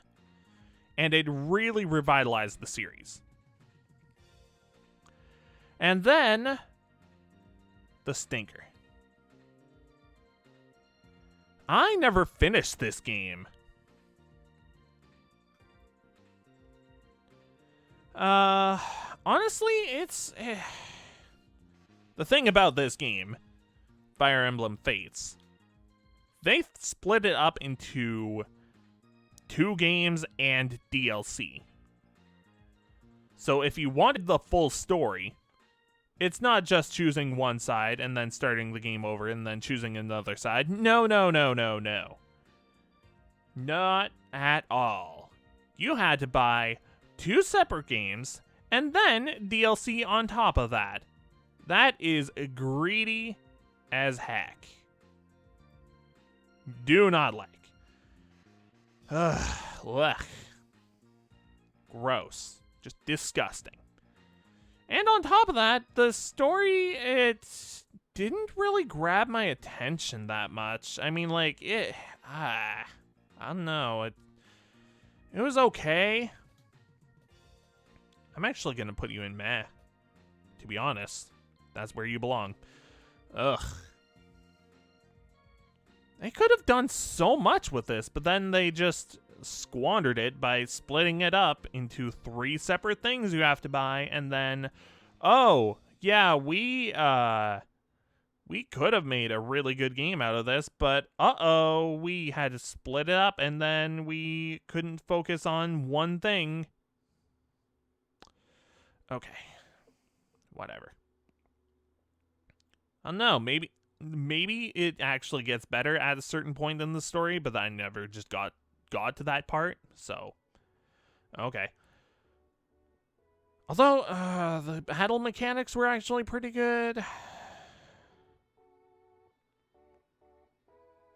know what, I'll put you in good. I'll put you in a low good.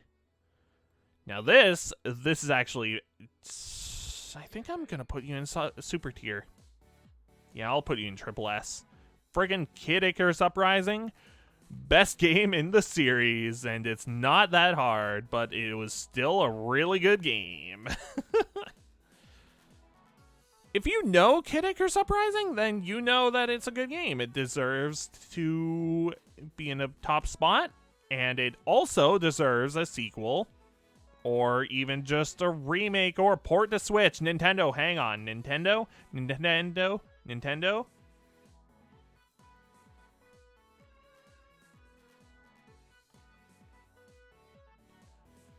Do it. Make a Make a sequel. Make a sequel. Do it. Do it. Do it. Do it. Do it.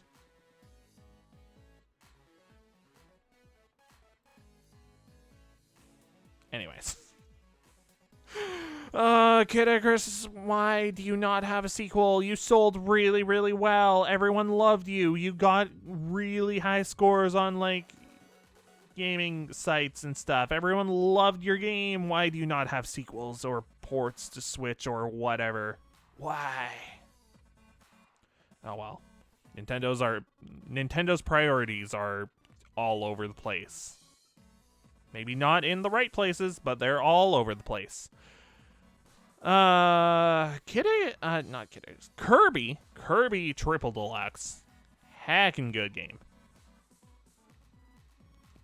I'll say a low fantastic. Know what? High great. Fun game. Kirby at its core is a fun game. And Triple Deluxe does a really good job of just sticking to what it's good at. It's Kirby. It's 2D platformer Kirby.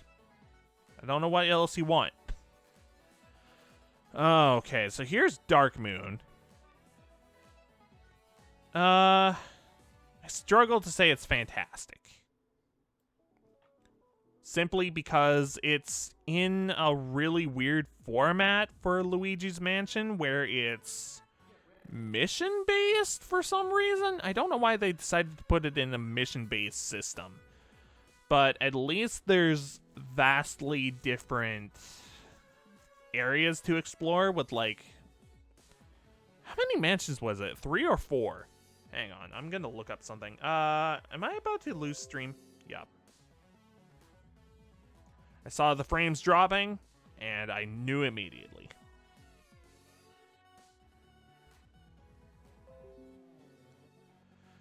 Okay, we should be back. Sorry about that.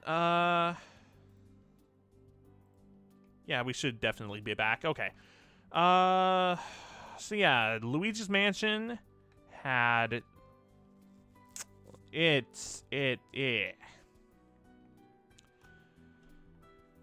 The mission-based system in Luigi's Mansion, it really should have just been explore and do what you want instead of being a mission-based system. I'm gonna look up something quick though, but in order to do that, I need to. Oh wait, no, I don't. I could just use my other window.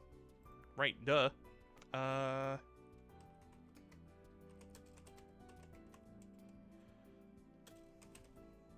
So yeah, Dark Moon. Wait, did I say Luigi's Mansion 3 before? I meant Dark Moon. Luigi's Mansion Dark Moon had... How many mansions?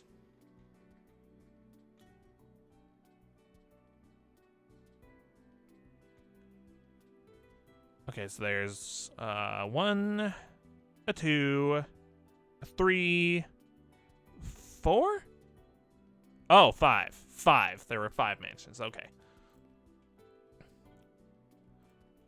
So yeah, 5 mansions that will give you a lot of variety with levels, but having it mission-based like it was really, really hurt it. It would have been fantastic if it was just classic Luigi's Mansion. I decided to move it back up to fantastic. It really should have just been explore and do whatever you want in whatever order.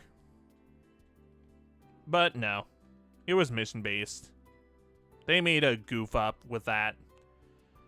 Okay, so here's one. Here's one that is do I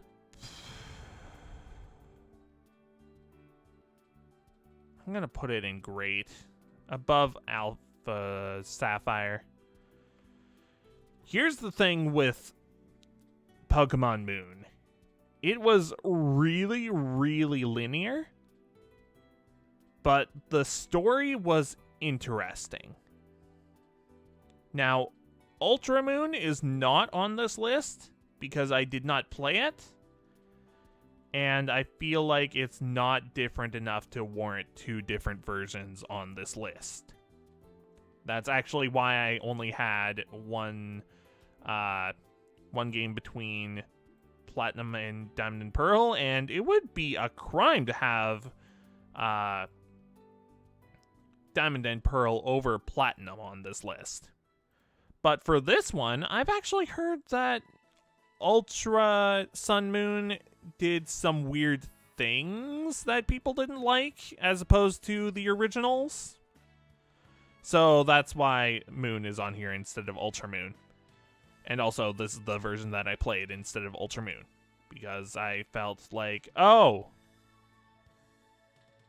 you re-released the game again. How many differences are there? Not very much? I'll stick with my copy of Moon. Thank you very much. Oh, that was an interesting time because I wasn't buying Pokemon games then, and I'm gonna be honest, I'm not sure if I'm still in that state because I got Legends of Arceus, but I didn't buy Sword, and I whatever. That's a discussion for a different day. Anyways, Pokemon Moon, it was great. Maybe a little bit above Alpha Sapphire because it didn't like necessarily cut content, but it was still fun, but it was still linear, but oh no, it's a thing. The Pokemon itself are really cool in Pokemon Moon, which is kind of the important thing. I don't know. Also, it has Mimikyu and Stuffle and Beware, which are great Pokemon. Oh yeah, and Alolan Exeggutor.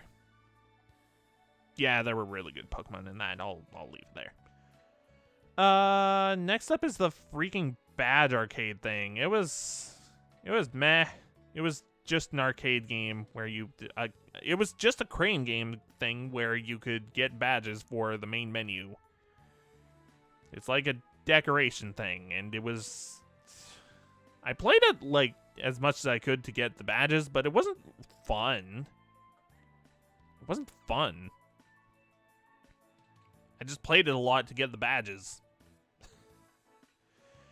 Oh well. Ooh, Sticker Star. Okay. So disclaimer here. I did play all of the Paper Mario games up to this point, and I did play all of them up to this point, but at this point of playing the games, I mostly really just wanted a regular battle system, and Sticker Star kind of delivered a regular battle system, but it was also weird with it, and then the story was not good. I know a lot of people give it like a lot of flack, like certain people who are prominent in the gaming community, and especially the Paper Mario community, say, this is a hot garbage game and it should be burned in fire. But, like, it was fun enough. It was fun enough. That should be the goal of games. Fun enough. The thing with Sticker Star is it didn't live up to people's hype. And at that point of gaming, I was like, yeah, I just want a good experience. I'm not gonna put a lot of stock into expectations and stuff. I'm just gonna play the games that I want to play, and I want to play this game. I didn't have a lot of expectations for it for some reason, but yeah, it was a fun enough game. I don't think I'll be playing through it again anytime soon, but it was a fun enough game. It was a good time waster, I guess. I don't know. And it was my first 3DS game. It was my first 3DS game, so I don't know. I feel, I don't know, not attached to it, but like, I don't know. It was fun enough. And that should be the goal. The goal for games should be they're fun. And it was fun enough. Which is why it's in good and not hot garbage. It's not in super S tier either. Just good. It's good enough. And also I got kind of tired of the whole argument of, oh, it's hot garbage, it needs to be burned, and it should never exist. I'm like, okay, but do you really feel that way?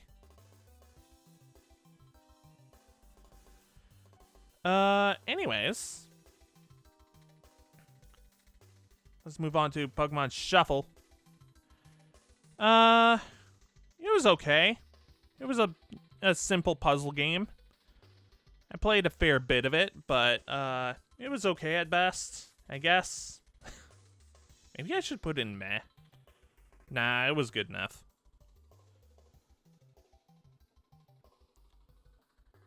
I don't really have a lot to say other than that, because it's just a simple puzzle game. Oh, you match 3 Pokemon, oh, you clear a line, and and you get points. It was neat to see the Mega Evolution and stuff, though. Super Mystery Dungeon? Heck yeah, awesome game. Fantastic. I'm tempted to put in Super Tier as well. It has a great story. It has all the Pokemon, which is cool. It's actually really cool. What the heck is this song? Oh, it's from Bird Story? I don't remember this. Oh well. But yeah, Super Mystery Dungeon? Fun game. It's fun. It's a really good game. It's a really good story. It has all the Pokemon. It has the Mega Evolutions. It has a lot of cool stuff going for it. I like it. They need to make a new Pokemon Mystery Dungeon game. 2 generations have come out since then. Oh, no, wait, no, hang on. Before they make a new generation Pokemon Mystery Dungeon game, they need to make a remake of Explorers of Sky. Because they already made a remake of the original Mystery Dungeon, so why not a remake of the next game on the list? And then you can make the new generation Pokemon Mystery Dungeon game. Alright, moving on. Pokemon X! Honestly, probably the best Pokemon game on the 3DS, maybe Below Moon, though. You know what? Yeah, Below Moon. Yeah, that seems right. Maybe not above Kirby, though. It was okay. It was fun. It introduced a lot of cool Pokemon and a lot of cool characters. The story could have been more, but it was okay. It was a fun Pokemon game. Pokemon game is Pokemon game. Except for certain titles. Don't get into it. Let's move on and go to... Right. Poochie and Yoshi's Woolly World. What the heck? Why did they have the need to put Poochie on the title? Is it necessary? Not really, no. but it's a 3DS port of a really, really, really good Wii U game that gets overlooked. Yoshi's Woolly World. I'm going to put it in fantastic with the caveat of I only played the Wii U game, the Wii U version, but it was still a fantastic game. So it's a really good game. Everyone should play it. Any version that they can get their hands on. Whether it's the 3DS version or the Wii U version. Or maybe Nintendo should just port it to Switch because it came out at the very end of the 3DS life cycle, so people weren't really buying more 3DS games. And then the Wii U, no one really bought. That's so sad, though. Oh, heck yeah. Shantae and the Pirate's Curse? Okay, so this is with the caveat of it wasn't a Wii U exclusive game.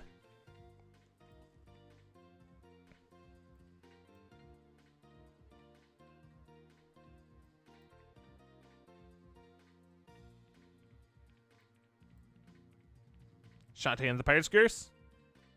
Oh, wait, no. This is on the 3DS, but that's still a fantastic game. So yeah, this is with the caveat of it's not a 3DS exclusive game, but it's on the 3DS, and I love it. That's why I was in the mindset of Wii U, because I just did Yoshi's Woolly World, and that was originally on the Wii U, and this, yeah, okay. Anyways, Shantae and the Pirate's Curse, freaking fantastic game. Often touted as the best Shantae game. It might have been overthrown by Seven Sirens by now, for most people. I know it has for me.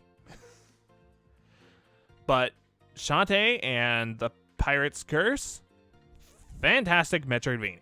If you haven't seen it, hey, look at there. There's a playlist of it on my channel. I just did it last year. That sounds right. Yeah, last year. Yeah, it was right before I got the new PC. Right. Yeah, okay. So yeah, it's on the playlist on the YouTube channels. It was before I became a VTuber. Anyways, great game. Go play it. Go play it on whatever you can. It's on Switch. It's on PC. It's on PS4, PS5, Xbox, whatever. It's on everything. Go play it. Also, more Shantae games. Okay. So, Shin Megami Tensei 4. I'm gonna be honest. I think it's gonna be a low grade. It's gonna be a low grade because I don't know, I don't like the story all that much. It's too I guess dark? I don't know. Maybe not dark, but more like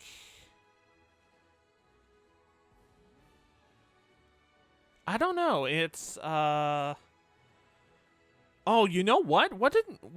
What was the phrasing that I used for Conquest? Dry. It felt like a really dry game with its dialogue and its story. And also, I'm not a huge fan of the whole alignment with the choices you make gets you certain endings and stuff. I don't like multiple story routes in RPGs, like long RPGs like this, because what if I want to see the other routes? It's gonna take forever to play through it a first time.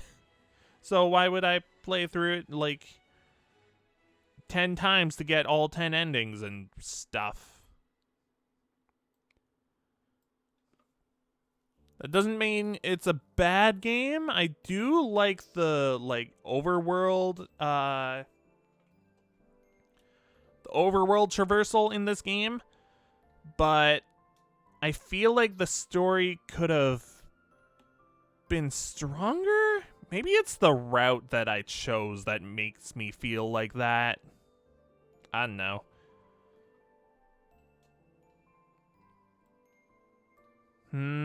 Yeah, you know what? Yeah, low great.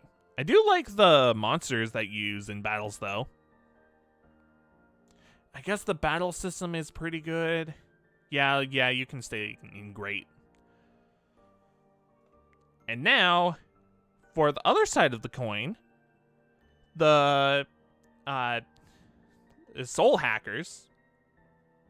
This was actually originally on, let me make sure I get this right.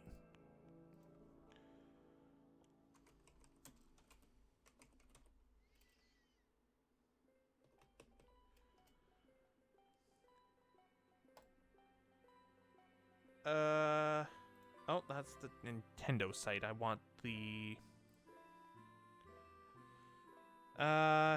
Shin Megami Tensei, Devil Summoners, Soul Hackers, role-playing game, Atlas, blah, blah, blah, blah, blah, blah, blah.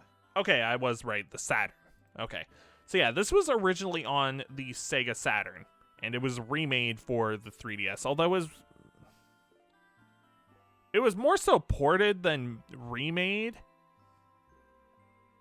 And it was a really weird decision to port it for 3DS for of all things, but that doesn't mean it was a bad decision. It was just a weird decision. But it felt like a really, really good story. However, the overworld traversal was not that good because they decided to stick with the Saturn feel of like a dungeon crawler instead of just JRPG like in 4. But I guess because it was kind of a port and not a remake, it I don't know, they didn't want to like build a bunch of stuff from the ground up and everything. That being said, it's weird that these two are like, I don't know, kind of mirror images of each other because this takes... Is that spoilers? This takes place in like a far future and stuff, and this takes place in a far past kind of setting, except you find out later. Spoilers. Anyways, and this one has really, really good story and not so good overworld traversal, and this has really good overworld traversal but not as good story. Oh no, they're like mirror images of each other. I'll put it here.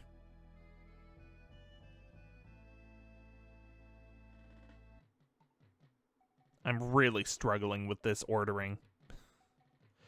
Okay. I'll put it there. No, I'm really, really struggling with this. Okay, let's move on to the next game. SteamWorld Dig. I replayed semi-recently, and you were a great game. You were on the 3DS originally? Hang on, were you made for the 3DS? I doubt it, but...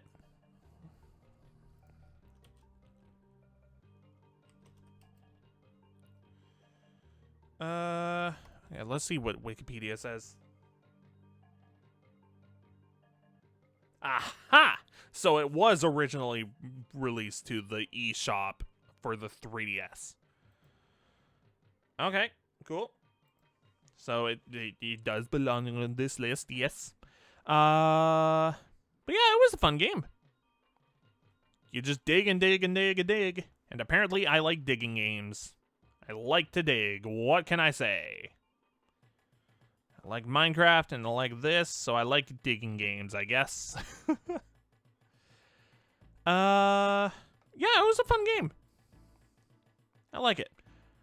This one, 3D Land, I'm gonna put it below Sticker Star. It was above Sticker Star. It was okay. It was not the greatest thing ever.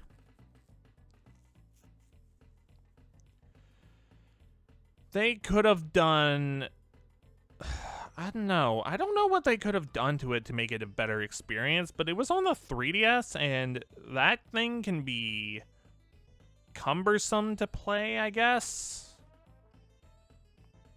I don't know. It was okay. It wasn't one of the greats. It was just okay. And then, the game that everyone touts as one of the best. Yeah, sorry to break some hearts.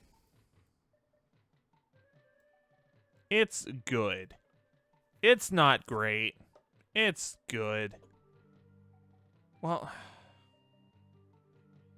the thing is, this plays...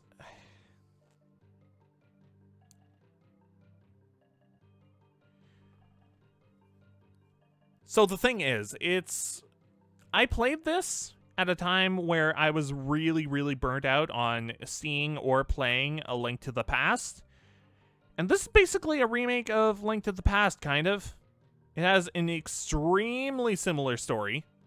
And the overworld is basically just A Link to the Past, but in the future. It's literally the same layout, and you have a light world and a dark world, or I guess a similar world, I guess. Alternate world that's similar? Sure. Let's go with that. And it's just A Link to the Past. And I played it at a time where I was really, really burnt out on A Link to the Past. So my opinion on it is not great, gonna be honest. And the fact that I don't like the rental system, simply because it takes the fun out of finding dungeon items in the dungeons. And I always really liked going into the dungeon, not knowing what's going on. Oh, you find an item that allows you to progress. Instead, you get money in the dungeons, and then you use that money to get items so you can go into dungeons and do stuff. Like you don't even buy the items at first. You have to rent them because... the reasons. I don't know, I guess it makes it a little open world and stuff, which people like, but I do not agree with it. It was okay. It was just kind of a rehash of Link to the Past, and if you don't like A Link to the Past, then you're out of luck for a Zelda game. But what you're not out of luck for a Zelda game is 3DS, Ocarina of Time. Because it's just Ocarina of Time, but in 3D. And they didn't change a lot to it to make it, like, bad or anything. They just improved the graphics, put some spit shine on it. Oh, look at that! They made it, like, a really good port of Ocarina of Time.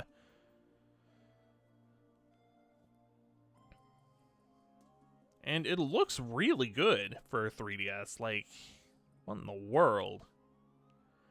And honestly, that's just fun. That's just fun. It's a fun game.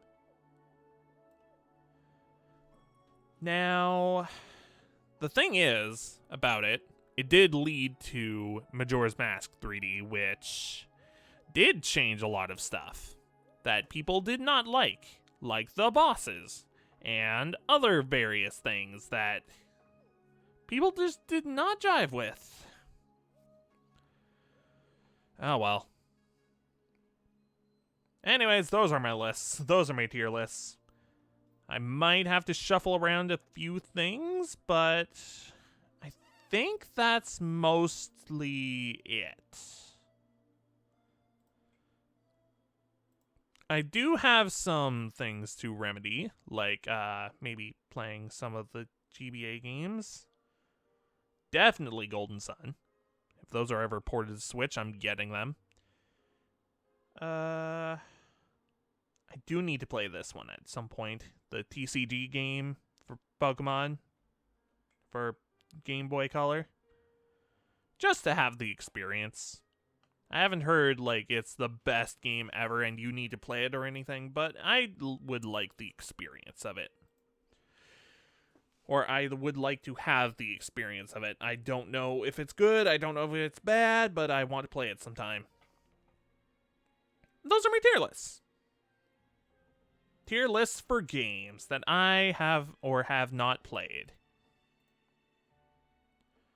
I don't know, the 3DS and the DS game lists were short because I could not find a lot of games for those that were, like, I don't know, really prominent? It was more difficult to put the DS and 3DS lists together. Anyways, if you disagree with my opinions and stuff, you can yell at me later. I guess. Okay, yeah, that's it. Let's move over to just chatting? Okay, wait, hang on. I need to pause. Where's pause? There we go.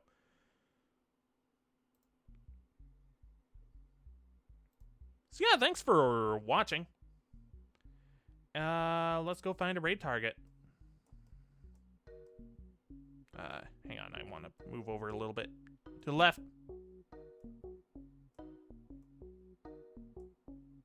Or I guess to my right. Mouse. Mouse, why are you not... Left. Left, I say. Right, I mean. Right.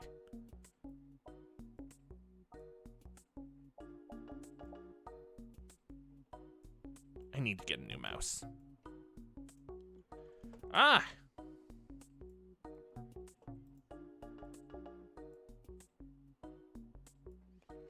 Why are you not working, mouse?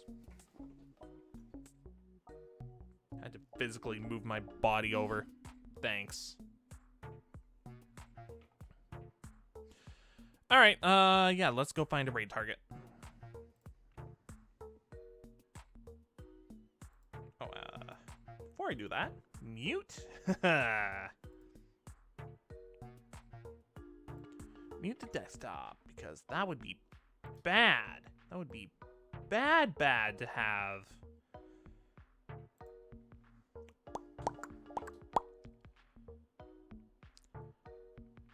All right, so let's see who is live right now. Okay, we have a few options. We've rated them a few times.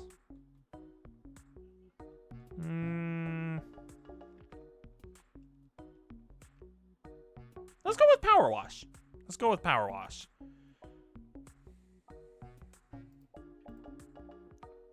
Power Wash Sim seems fun. Oh, they frickin' just went offline. Frick. Okay. Don't you love it when that happens? Wait, what? It says they're still... Why does it say they're still on... Oh, I didn't click the actual stream. Never mind. They are... No, they are... What?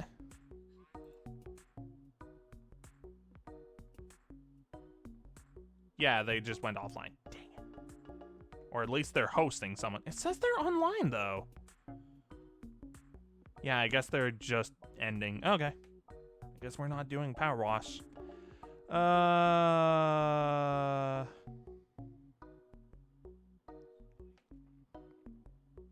Okay. We have other options.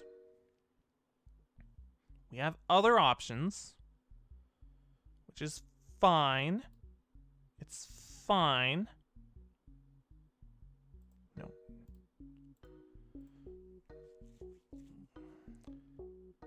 I don't think, yeah, we didn't raid them last time. It was a few times ago.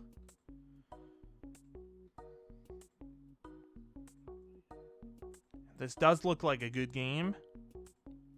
Yeah, they were playing this last time we raided them too. Okay, cool.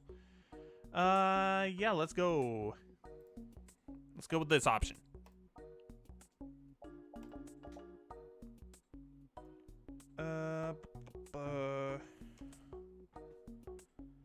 So yeah, let's see. So schedule for the week.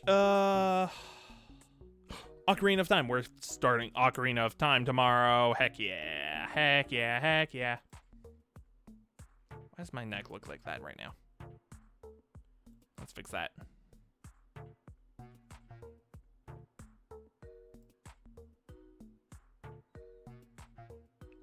Wait, that puts me in the... Heck.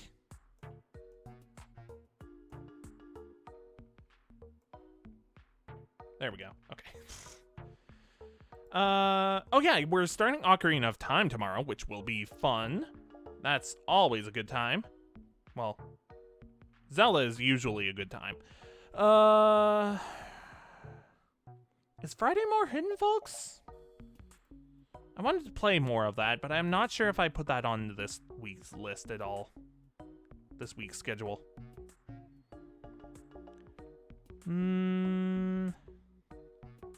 I did put it on the Friday. Okay, so yeah, Ocarina of Time tomorrow, and Hidden Folks on Friday. Cool. That's fun. Anyways, I'll see you later for more games and stuff. Bye.